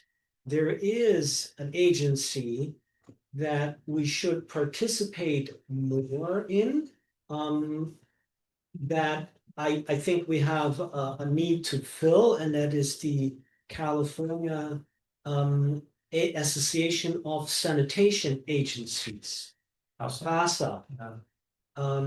I've had plans to attend one of their meetings, but they usually fall into August, which doesn't work with my plans often. What I'm saying is, I hear the discussion about, you know, Aqua and why Aqua. I'm just throwing it out there. This is an agency that we actually should participate more in, and we don't. So I'm just saying, if a director is willing to participate in that more, I'm happy to join in whatever form I can. But I'll participate if you'd like. I'm not doing anything in August. So I just I like the idea, and you know, I was wondering, I was wondering what happened to CASA. I like the idea. You okay with that? Okay, so Good. as we work through them, I think we've got our agency representatives. And we're gonna do this as a group, so I don't know that we need to take a motion on these, but the oh, I see Michelle Dragony has her hand up. Michelle? Hi, Scott. Thanks very much. I just wanted to let you know that in September 2024, CCWD did a recycle study. They paid money for it. And the title is Coastside County Water District 2024 Recycled Water Feasibility Study takes fresh look at the potential for water reuse. Myths debunked, hydrology and costs are a barrier. So you may want to look at that presentation. Thank you. You're welcome. Yeah. I definitely will look at that. You don't have you don't have the chat open, so I can't drop it into the chat, but I gave you the title. Oh, that's okay. I found it from the September 10th meeting in 2024. Very good. Awesome. Thank you. Yeah. Thank you. What year did they do that? September 10th? What? This is the September 10, 2024 CCWD meeting. Okay. I just Googled CCWD 2024 recycled water, well, straight to it. So, okay, cool. That's good info. And thanks to that, I lost my place, but I'll get there real quick. I thought, sorry. Okay, here we go. All right, standing committees. So there's difference, just for the audience. Standing committees are committees that meet regularly. They're agendized, they're open to the public. So we have two standing committees. The first is budget and finance, the other is personnel.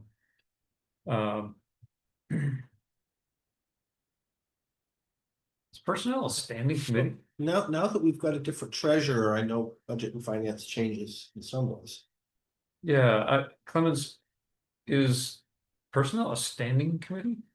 Yes, Because personnel issues are a little hard to discuss in open session, I guess. they're agendized closed sessions. Okay. All right, that makes sense. All right, so let's talk budget and finance. Bill makes the point. Are you proposing to swap in Leah? Well, I remember that the treasurer is technically the chairman of the finance committee, and so those I thought were practically identified. So I'm not sure if it already happened. But what do you tell me? Well, we can put anybody on it. It usually makes a lot of sense to have the treasurer be on the budget and finance committee. And I'd be happy to stay on. Catherine, what do you think? Um, Bill and Leah? if they want. They're both expressing interest. I think Okay. that's great. Good. Okay. Personnel, currently that's Catherine and myself. I'm definitely okay staying on that. As am I. Sure. Ad hoc committees, so these are meet as needed. We have recycling solid waste. This is Bill and Sid. Have you had meetings recently? No. I don't think we've had meetings for either of these. We did have a strategic plan meeting once. On the ad hoc committee list. But That's we were not told not to have any this year. There was no strategic plan meeting. There was, when it was ad hoc, so. He told us not to have it at the office. Okay, so Get that's it not. in for coffee, You had We a had a talk, talk, so that's yeah. not a meeting of the Okay. committee. right? So, okay.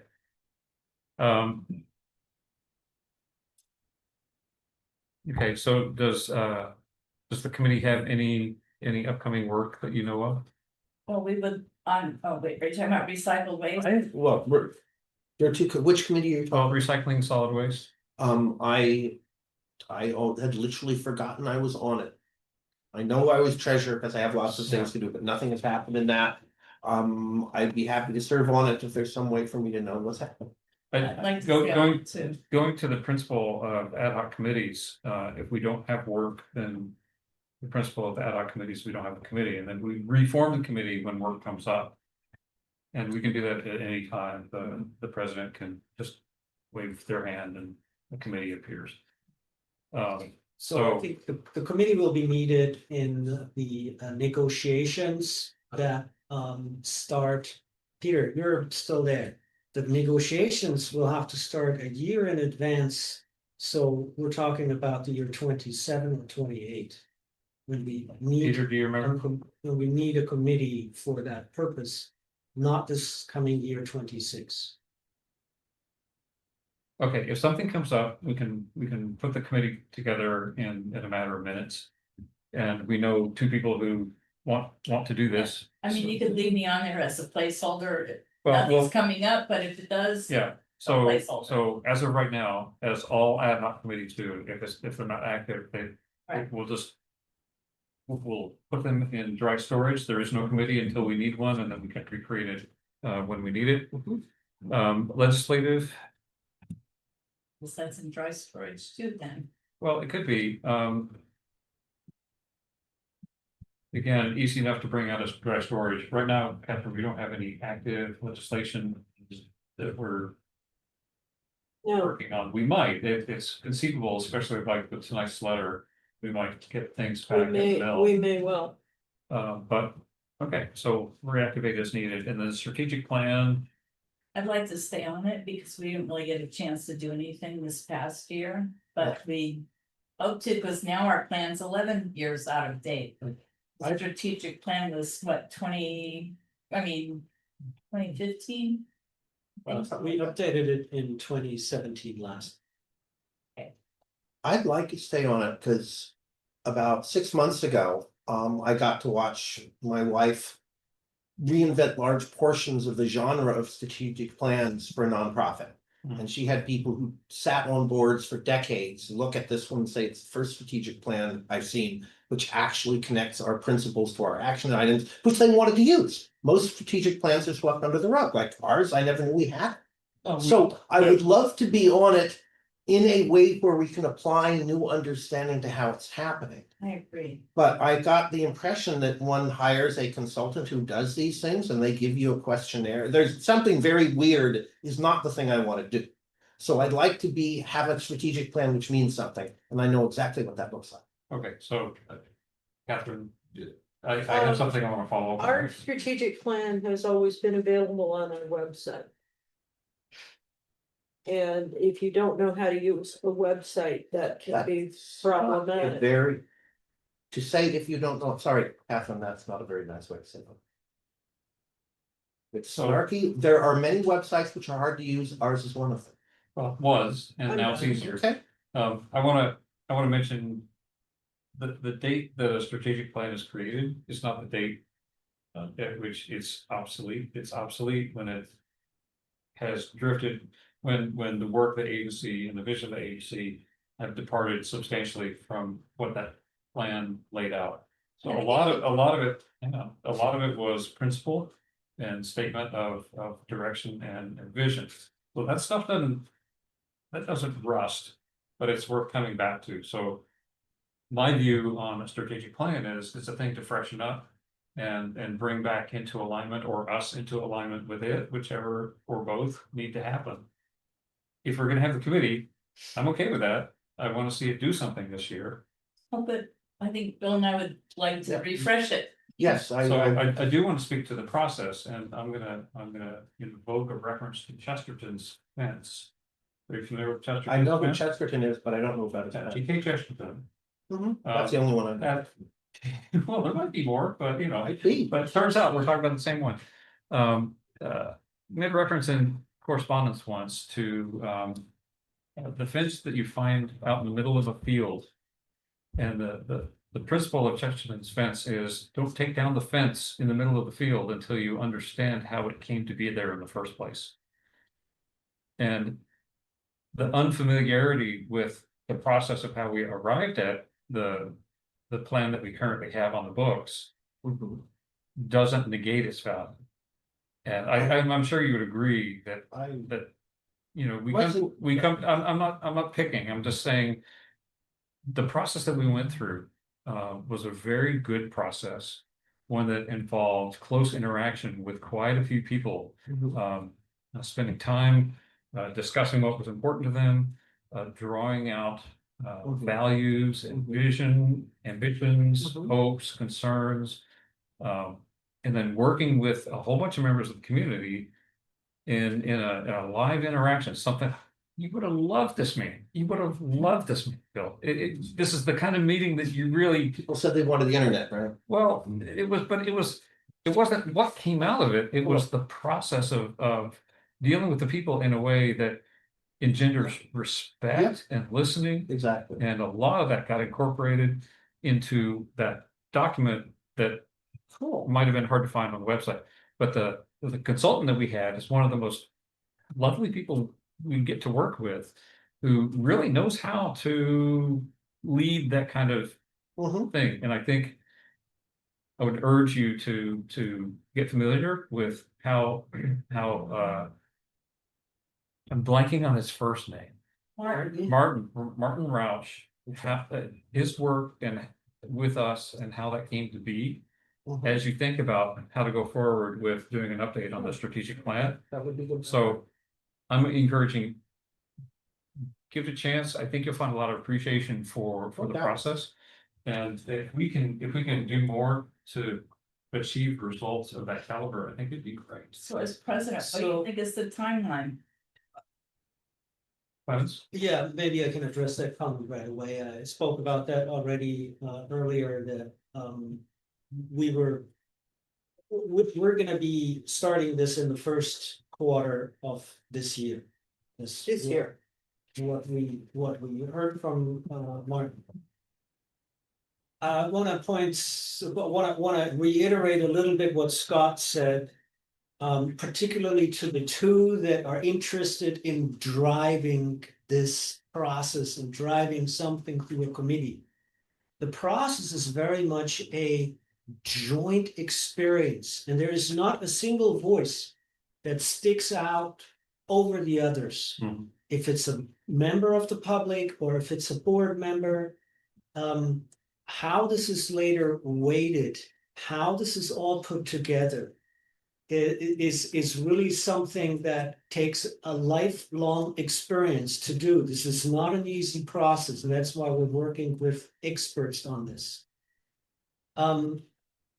So I can tell you right now, so I will need a committee to work on the strategic plan. So I'm calling these committee meetings, but I can tell you that that work will happen after the strategic plan is updated. Okay, because after this plan is updated, the problem is you will find out that, staff has been adhering to the strategic plan all along. What we're That's doing right. right now is in accordance with the strategic plan. We did never lose sight of it. However, the board lost sight of the strategic plan. There are many things that are in this plan that require board work, board attention, and effort.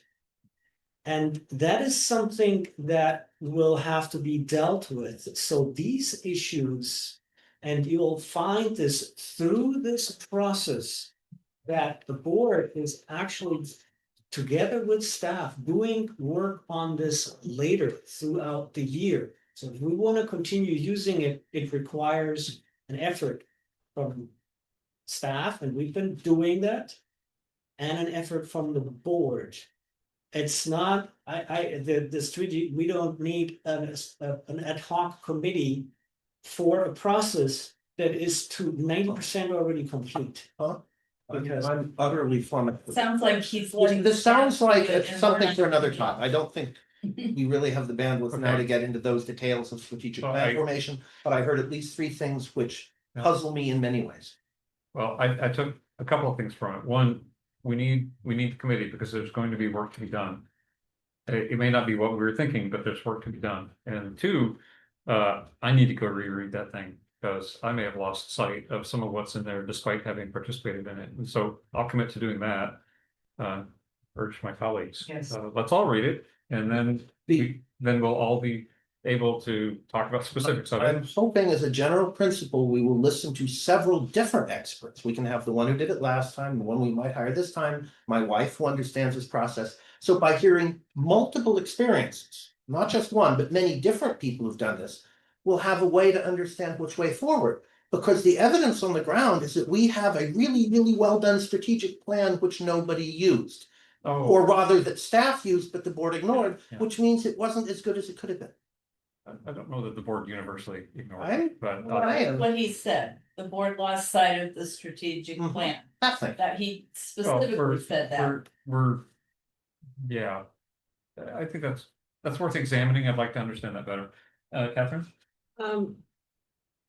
We have a strategic plan. I don't think we need to spend a lot of money on a lot of consultants. Martin is one of the best in California. That might be true, but insofar as we have a consultant, I'd like to hear from more than one, and I have some in-house expertise I'd like to compare it to. But It I'm sounds I'm sure like, you will compare it.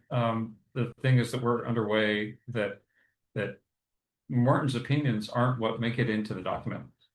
It's Martin is a facilitative person. So Whatever it is, yeah, I'd like a diversity of that. I'd like to know what the alternatives are. I've heard about strategic plans which go nowhere. And I know about one strategic plan which really is working and people love it. I for don't, how long? the enthusiasm a few months ago, but Chrissy can tell us about it. I'm sure she'd be happy to. okay. So Well, the strategic plan is not going nowhere. The strategic plan has led us here. Yeah. All along. And it has, Oh. and I remember many of the parts of it. And that's one of the reasons we're still working, for instance, on the Caltrans right of way. Yeah. Because that was one of the directives. There are things that, because of budgets or time or intervening priorities that overwhelm things.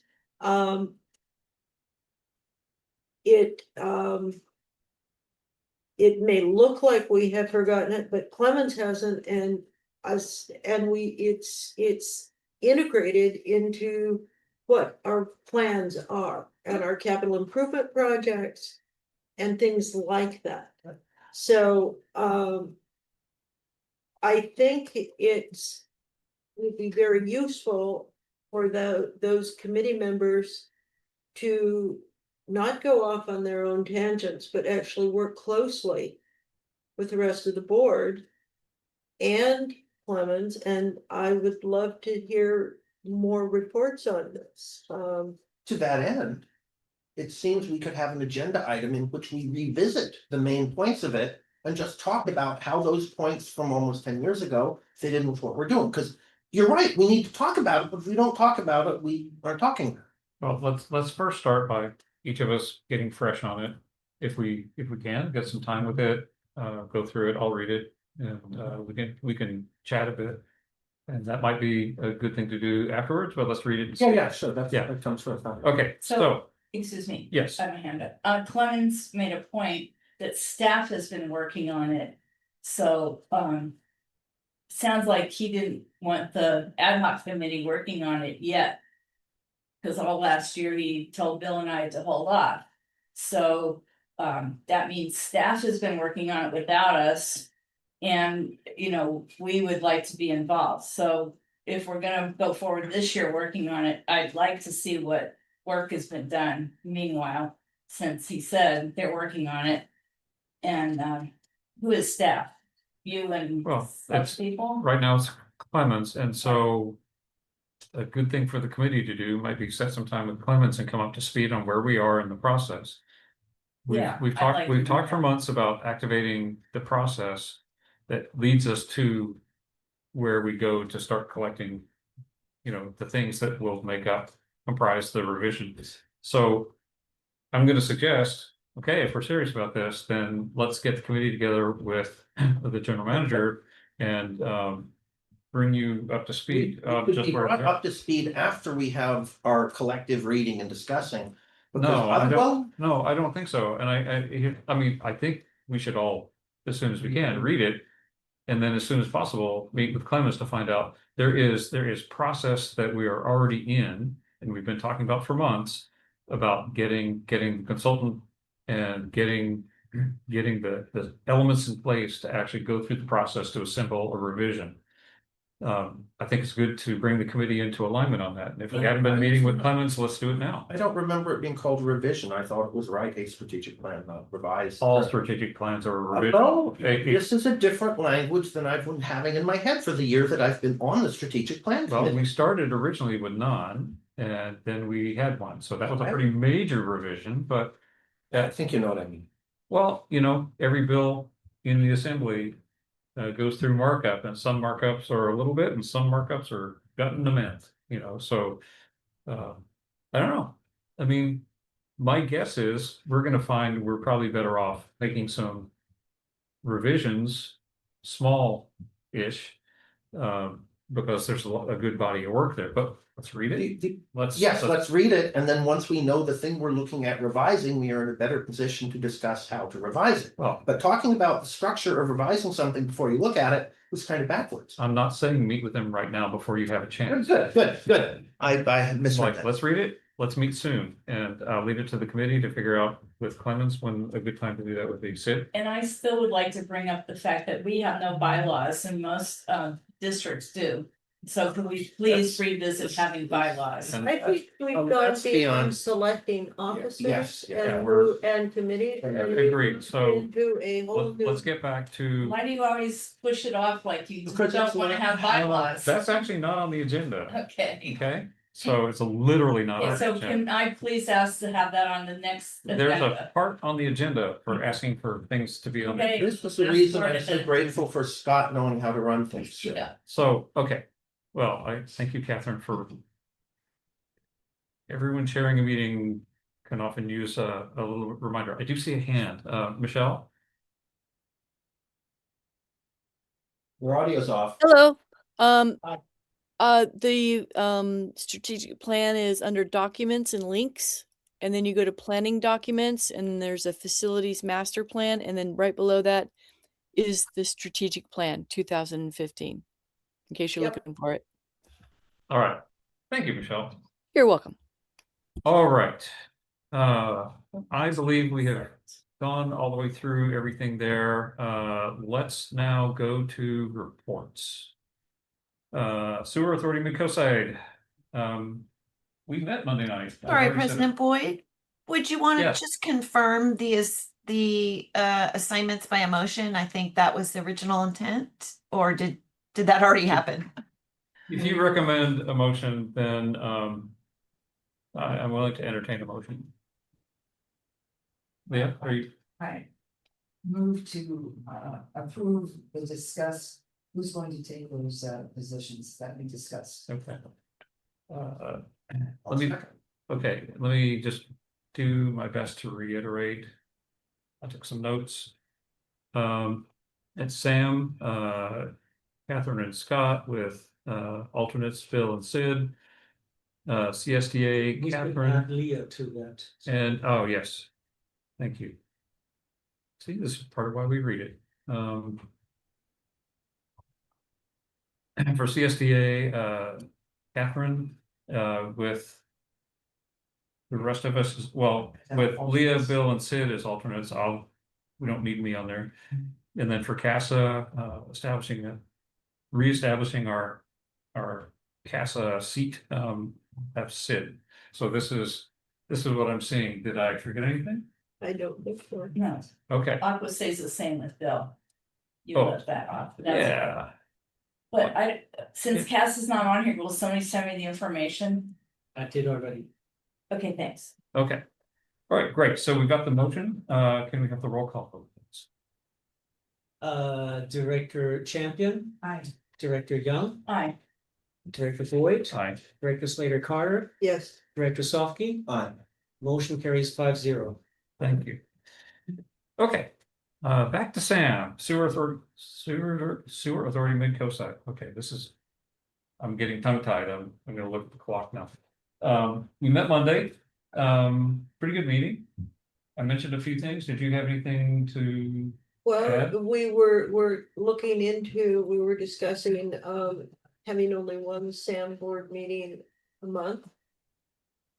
And reducing the that's what jumps out as me as the most important. That's probably one of the highest praises one could give Keisha. Is to say that he's running the district well, and we don't need to be overlooking everything he does. There was a finance committee meeting today, and we talked about maybe perhaps making some changes to the budget, but it's got to go through a lot of the budget as presented, and it's going to take a lot of work to get it in line with the JPA and other things, so that's an ongoing process. We did also select officers. So Catherine is now chair and vice chair is. We basically, Sam operates on the rotation. Since we're multi-agency, the rotation is super important because. Agency politics, right? So now, who holds the second, who holds the, GCSD, and I can't, they traded. so Barbara, I'm sorry, it's not Barbara Dye, it's Nancy Nancy Marsh. Marsh. Nancy Marsh is serving as vice chair, and then for secretary treasurer. Paul Nagagast. Yeah, this is worth pointing out. Paul asked a very good question. How much work does that entail? And we lied to him and told him not much, not much, and then he accepted and we voted and now he's stuck with it. So like with all officers with responsibilities, we're grateful for him and everyone else who. So we voted on all this from it? Still, of course, you know. He's the new guy on the board. Now But he he's- does ask good questions, I He noticed. does, and he's been around. He's been working, you know, he worked for many years for the city in the leadership position. He's bringing a lot of that to bear. Okay, so that was that we talked about committees. There's just, you know, some shuffling of seats, but no real major changes. That item was actually very extremely collegial. Grateful for that. We did not actually meet in closed session, that's on the agenda, but most of the time at Sam, when you see that item on the agenda, we ask the attorney, do we actually need the meeting, the closed session? He's always, no, not this time. Okay, so this is one of those. I think your report. Yeah, and I think, super important, and I made reference to it in my opening statement. Tim Costello gave a report about the storms, and I would say, I don't want to give his report. It's on video. It's a good report, super interesting. The team really worked hard, and one thing he didn't brag on, but I'm going to brag on, nobody got hurt as far as I know. And that's pretty remarkable. That was a whopper of a storm and the team worked really hard. He did mention that one of his biggest challenges is these folks will work themselves well past the point of where they should. And they'll just keep working. Now, that's great, but you know, it's dangerous and it's part of management leadership to make sure people acknowledge their physical limitations and you can't stay safe if you're working too long. So, but it was good to hear all that. It's like, you know, paying attention to a lot of the right things and Clemens, well, we're in the SAM report, but I think it'd be good if you spoke in the general manager report to what our team did. To this point about our team being basically first responders, a few days ago in Palm Springs, we were woken up by fire engines because there was smoke pouring out of the building next door. And so 9 fine engines ultimately showed up. And there were at least 30 guys in very heavy equipment sprinting through the building and then going on ladders and stuff. But to watch people do that level of training and know how to do it was first of all a pleasure. It's great to see teamwork, which is not aimed at undermining some other people, but just at fighting some force of nature. But it's clear that firefighters and other people like that have, and probably military, have a lot of experience in how teams can check out for each other. So you don't just work yourself to a point where you're a single point failure. So it might be that there's some way in which our people could learn from others who have trained for more emergency responses in that dimension. Or maybe they know it already. I think that's what Tim was saying, is that they're minding the store.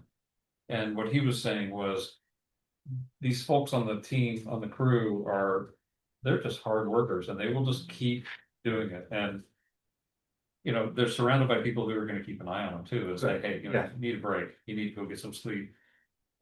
All that's happened.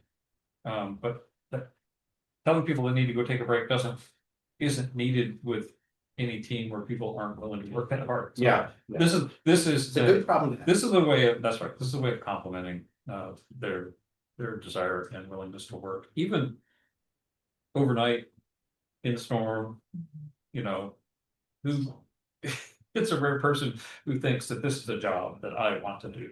And they're doing it, they keep doing it, so. So Tim seems like a pretty good guy. Is he like close to retirement or is he gonna stick there for a long time? It seems like he's been there a while. don't know, he's managed by the general manager. And that's really for them. I know, So, but I, well, he's been there a while, you know, right? I understand, and you know, we've seen retirements before. I know. I trust Keishan to do succession planning. When and where needed. Catherine? I think we should stay on the agenda. Yeah, okay, so let's go to Midcoast Community Council. Do we have anyone? Okay. I have not been following Mid-Coast Council. I have been told that, some inside stuff. And and listening to it on a meeting, this is no longer the Mid-Coast Council that was created by the community. The past chair has said the board the governing board for the Mid-Coast Council are my appointees. They're not to be selected at large. We are not to represent, we have no obligation to represent the community. We can represent what we want. These were said at a public meeting. And so I have, and I was also told by a friend who was attending all the meetings that, they don't like the harbor district and they were told not to communicate with the harbor district or with representatives by the past chair. So I've been attending the meetings. Yeah. In December, they voted for new officers and Kimberly Williams will be the chair. I don't know when they're gonna switch over. Scott, his last name, sorry. Scott's gonna be the vice president or whatever they call it, and then, one fellow wanted to be on it, but he didn't get elected. And so he has since said in his letter of resignation, so that's why they had I don't know why, but recently. How do you resign from something you didn't get elected to? Well, he didn't get he wanted to be vice chair, I guess. Oh, Or something. you can get an officer. Yeah, so I'm not sure what his letter of resignation said, because they didn't post it on the website, but they didn't have a quorum, so they had no meeting last night. And I guess now they're down a person, so they're gonna need to find someone to replace him. And then, you know, that's basically where they're at. But I think Kimberly Williams would be a mild-mannered force on the committee. And she'll just have to pull together some new people to get it back up and running. Ask Catherine just a brief question. This sounds like it's undermining the entire reason the thing was kind of put together in the first place, but I don't know the details of the chart. Is this just what a president gets to do, or is this like a Trump level redirection of the entire? I think that, I'd be happy to talk about this with you offline. Okay. Because the, Mid-Coast Council charter and stuff is available, and it was originally founded to represent the community opinion to the Board of And Supervisors. now what does it seem to be representing, if not that? Well, what was happening? Administrative or institutional or political faction? Some of the meetings, the chair wouldn't recognize people that had their hands up. She would want to go on to another agenda item while the public still had their hands raised in Zoom and stuff like that. And she felt that was It's her answering a prerogative. different question than I had. Okay, Well, so it sounds like there's Thing. been a there's been some passing ruffled of feathers. the torch, and so. Right, Some, I'd give Kimberly a good option a good chance, because she's on Surfrider Foundation, she's pretty. Soft spoken and doesn't roll with an iron fist, let's put it that way. okay, well, let's, all right, super interesting. Let's go to CSDA report. There's a CSDA board meeting, tomorrow. And, there is, we're working on getting a a countywide CSDA meeting. Soon, I'm working with, Jim Pruitt. And then anything on LAFCO? LAFCO meeting is the 21st. All right. Christine, attorney's report? Yes, thank you, President Boyd. I just wanted to briefly review two pieces of legislation that affect the district starting this year. One pertains to training requirements. So as the board knows, is well aware, there's mandatory ethics training under AB 1234 that the public officials are required to maintain every 2 years. SB 827 now requires ethics training for management level and department head employees. So with regard to MWSD, and of course those terms aren't defined in the legislation, but the general consensus I've seen from other practitioners is that would include the general manager, and likely the district clerk, and likely the district superintendent of operations. I think those are the three categories that I advised Clemens would be required to now take ethics training every 2 years. The second new category of training is fiscal and financial training. It's now required for all board members every 2 years, as well as all management level and department head positions.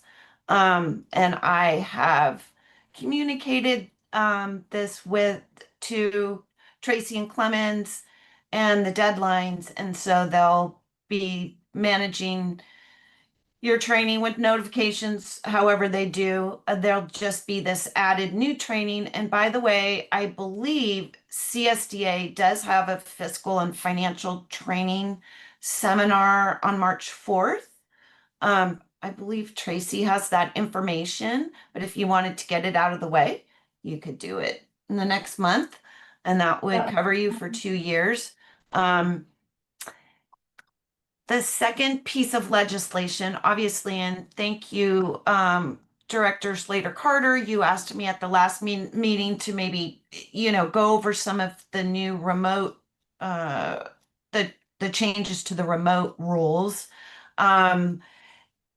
This was a result of SB 707, which the governor signed in October. And this legislation imposes new duties for all legislative bodies to comply with. Starting, it's effective January 1st. Most of the requirements aren't required to be met for 6 months until July. The most significant change that doesn't apply to us as a small district is that the larger cities and counties are now required to offer a remote meeting option to their meetings. That requirement doesn't apply to us because of our size. However, we do offer hybrid meetings, both in person and remote. So the remote side of our meeting offering is subject to some rules, which generally we already comply with.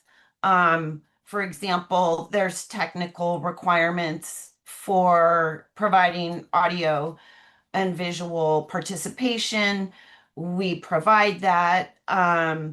We give sufficient notice in our agenda to the public for accessing our remote meetings. We provide for real-time public comment. That's a requirement. And the last one is not the last one, but one of the other ones is all votes must be by roll call. So that's where that came from earlier. As far as board members' ability to participate remotely, as you probably recall, anyone may appear remotely for in either an emergency situation or for just cause. The legislation, remote meetings were allowed as a result of COVID, which was a state emergency, and on that basis, local bodies were only allowed to meet remotely if there was a declared state of emergency for the state, the entire state. The new law now expands that to a local emergency. So if, for example, the district, we declared a local emergency, we, of course, can offer attendance remotely. I'm sorry, a board member may attend remotely under the emergency exception. A board member may also attend remotely for just cause, and that generally includes if a board member has a contagious illness or needs to care for a family member. There's a couple of others. The new legislation adds a provision for military personnel. So if a board member participates remotely under either the emergency or just cause exceptions, that is only permitted 5 times a year. If anyone is present with the board member during the remote call that's over 18, that needs to be disclosed. Those are the major requirements. And lastly, I just want to make sure we're all clear. The traditional, they're called teleconference rules, meaning the rules that applied before COVID allowed board members to attend a board meeting, usually by telephone. They're called before we had Zoom and the video option, a board member could attend a meeting for any reason or for no reason as many times a year as they want, as long as their location is posted on the agenda and made available to be open to the public. So that option is always still available, in addition to being able to appear or attend remotely for an emergency or just cause reason. A couple of other miscellaneous items. The legislation also requires that each board member receive a complete copy of the Brown Act, which is quite extensive, and I'm going to be working with Clemens on the best, most efficient way to provide that to board members. I think that if it is provided in hard copy, that would be probably hundreds of pages. So we're looking at, or I'm going to suggest a electronic method of transmitting the Brown Act. And lastly, the social media rules that are in place, which I'll explain in a minute, have now been extended indefinitely. So what this means is existing law does permit a board member to engage in separate conversations or communications outside of a public meeting with any other person using an internet-based social media platform.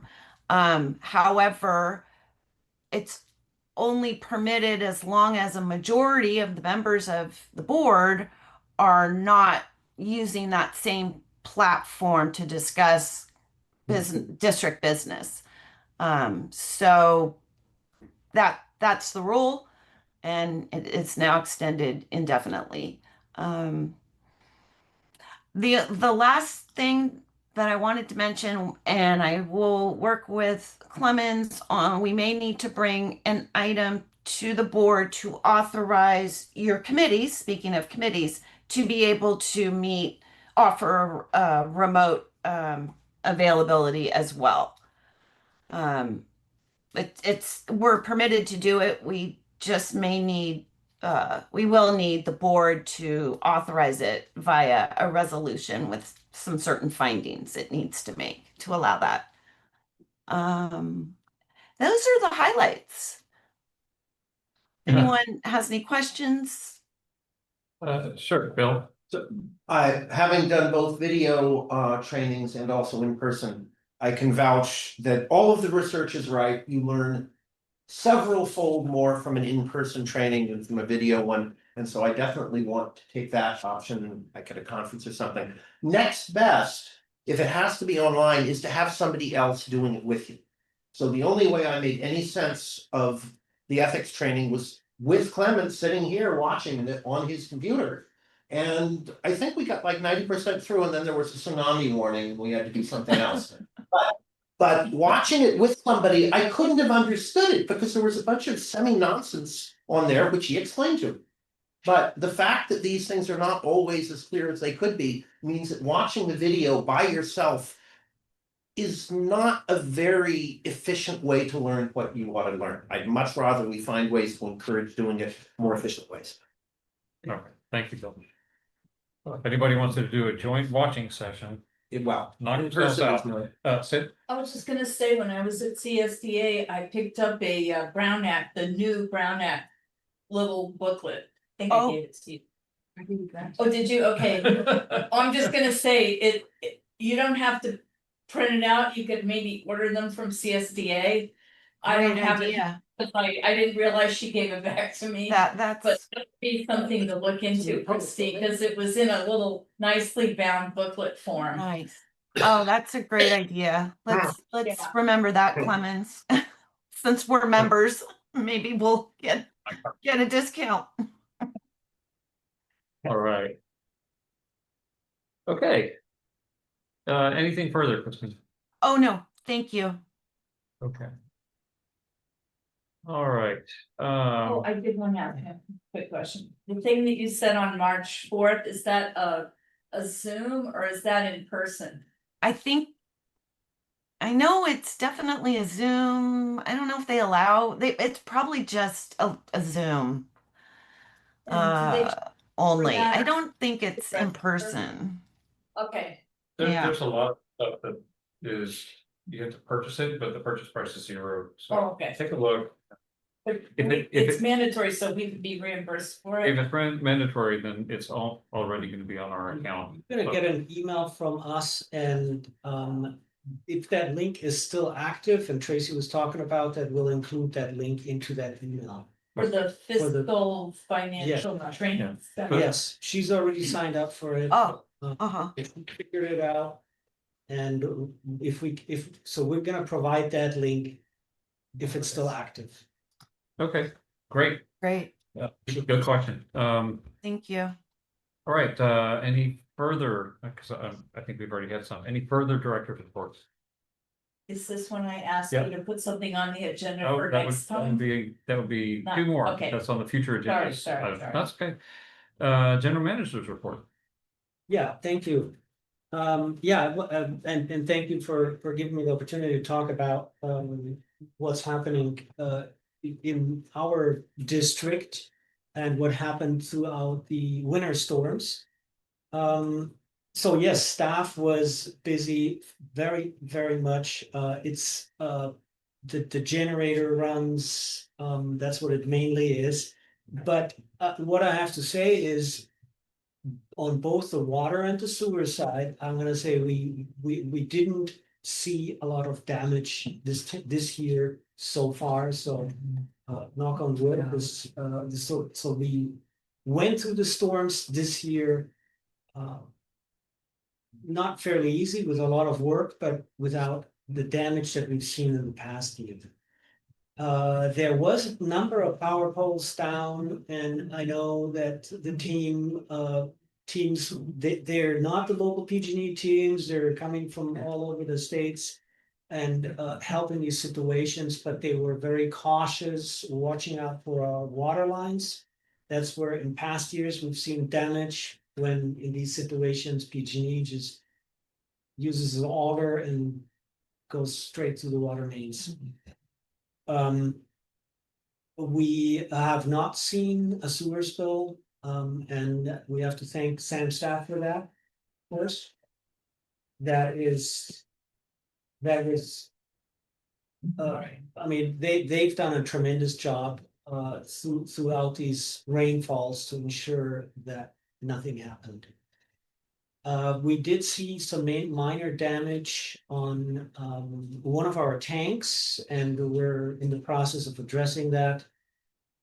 And, but that's a storm damage that we've received. And we may have to come back to the board with a project if that's what it takes to fix this. But so far, we've been managing fairly well. There was quite a distraction throughout this time. That was very unanticipated, and this seems to be a topic that comes up for developers on a regular basis.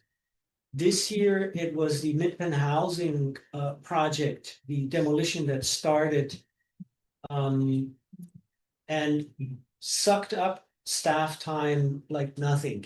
So this was very unannounced and very sudden.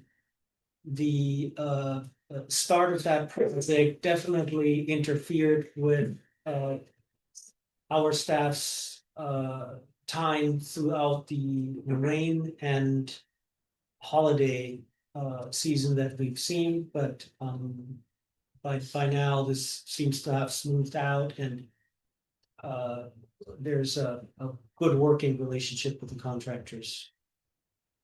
Good, thank you. Clemens, did you notice any runoff?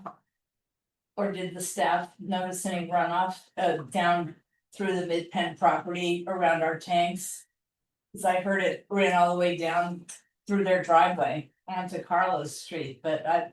No, It's it's damaged, always, that street, it's always carving out that street, and it did so this winter, but it's not visible because of all the machinery raining, yes. But that has been historically, water runs off that property. Gets pretty muddy up there. Okay, All right, now, any items for future agendas? Sid, can we discuss possible having MWSD procure or have bylaws on our slate for the upcoming year? Put on the agenda to discuss, since it was If I can make a suggestion, talk about it this time. so the bylaws, and I'm not saying yes or no, but I think this would be a wonderful contribution to the strategic plan. And setting something like this into a strategic plan with specific goals, etc. I think that is what such a process would be for. Okay, well, the question about having them at all was what I wanted to put on the agenda, because in the past, nobody wanted to have them. So that's why I wanted to discuss it. actually, Since it wasn't on today's agenda, we can't talk about it. in talking about whether or not, and the representation that people weren't interested in having them, in point of fact, I pointed out that a number of the items that are in the bylaws that, like, for example, being put together at SAM, we already have many of those things on the record as policy of the district. What we don't have is all of them in one binder called the bylaws. In a binder called bylaws doesn't make them any less policy. And I don't have any problem at all collecting them up and then seeing if there's anything that we feel really needs to be added to it. I think it's a great idea. I said so at the time. I'm reiterating now. And but part of what I put a challenge out, anyone who thinks that this is a priority item, I invite you to go find what we have and start that process of assembling those things. Now, I mean, staff has done some of those things, like, for example, the policy manual for the employees, the ethics. These are things where we know where the documents are, we know exactly what they say. But other things that, if you think it, is appropriate for bylaws, There's nothing magical about the word bylaws. Right. It is policy of the district, and so we already have a lot. Yeah. So, Nothing to be afraid of. no, and no one has expressed any fear of it. It's like, but I don't want to do work to replace something that already exists with what already exists. So I don't want to spin It seemed wheels. like you had an aversion, so if we can put it on the agenda for next Well, time, that I'll my, do the other legwork. my aversion is to doing work when we don't have a clear statement of purpose for what we're hoping to achieve with that work. And if the purpose is to assemble things into one document, if the purpose is to go spin up a whole bunch of stuff that we already have, not cool. Because one is an organizational thing and the other is just work to redo something we already have. We don't need busy So work. you don't have an aversion, good. Well, you keep trying to put words into my mouth, and I'm gonna keep correcting every time that you try to put words in my mouth. I'm going to say again what I'm saying. So can we have it I- on the agenda next time? That's all I wanted to ask for this item. I want to direct the ad hoc committee to make this part of the discussion with Clemens, consider whether or not this becomes part of the strategic plan process, and then come back and report to the board. That's an easy way to get on the agenda, and the suggestion's been made by our general manager. Okay. It sounds pretty reasonable. So that's a no for next meeting. Well, I'll just point out that I've more than one time offered, if you really think this is important, pull together the things that we have and show us what's missing. And I don't have any of that work product to see to date. Okay. And it's been more than a year. And you want to tell me it's really important? I'm just saying, and most districts have bylaws, we don't, so. And people And I who want to will- make an issue out of We've it. always said they're here, there, and everywhere within our, I've been very clear. Yeah. If you take, for example, as a reference document, the SAM bylaws. What do we have that matches and what do we have that's missing? And if you want to take a first step, but I really think the best first step is to go work with Clemens as the committee. Okay, Bill? sounds good. Yeah, I think this observation might clarify a whole bunch of this. There are three different questions, and the general sense is you have to answer them all at once, but that's not true. The very first question is, should we have a simple document called bylaws?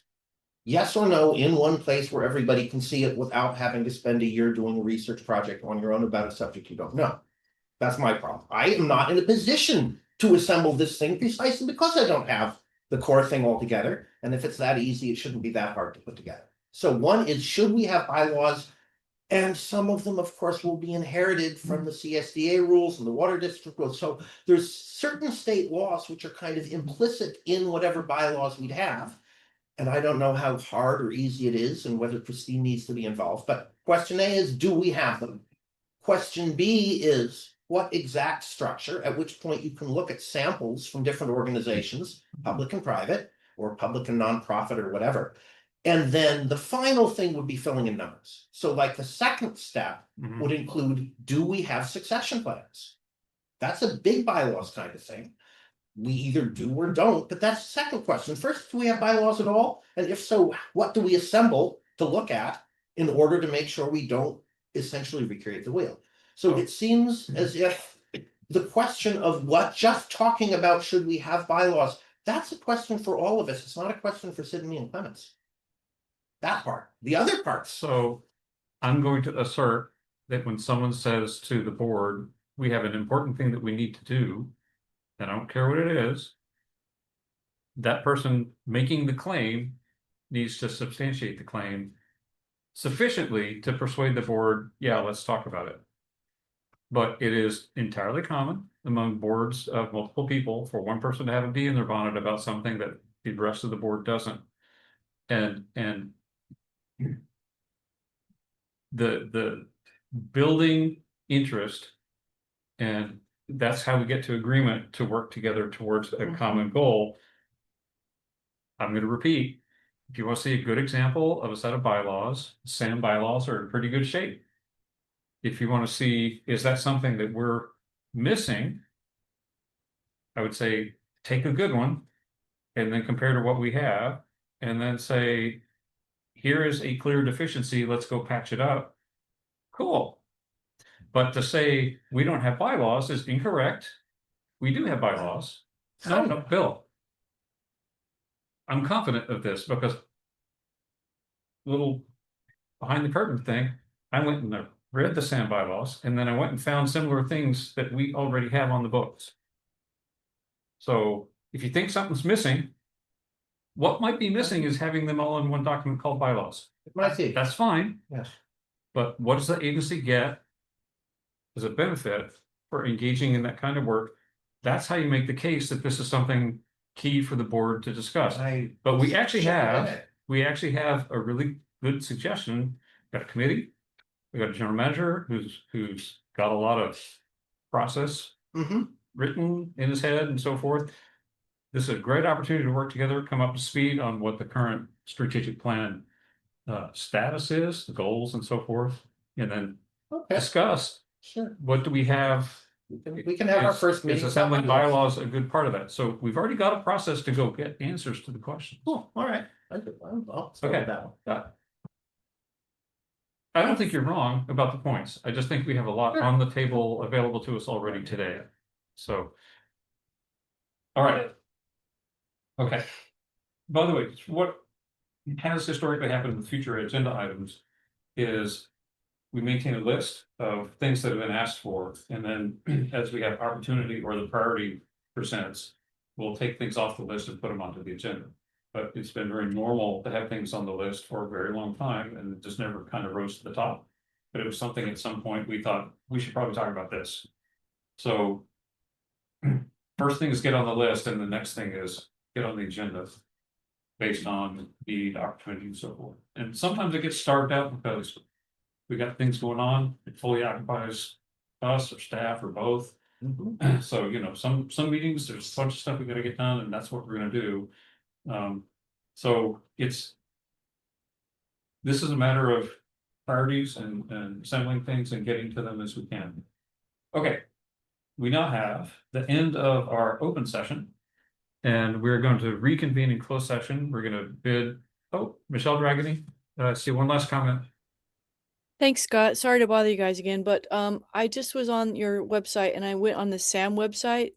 I can't find bylaws anywhere, not within the strategic plan. It might be a website issue, I don't know, but there's no public interface for the bylaws for either.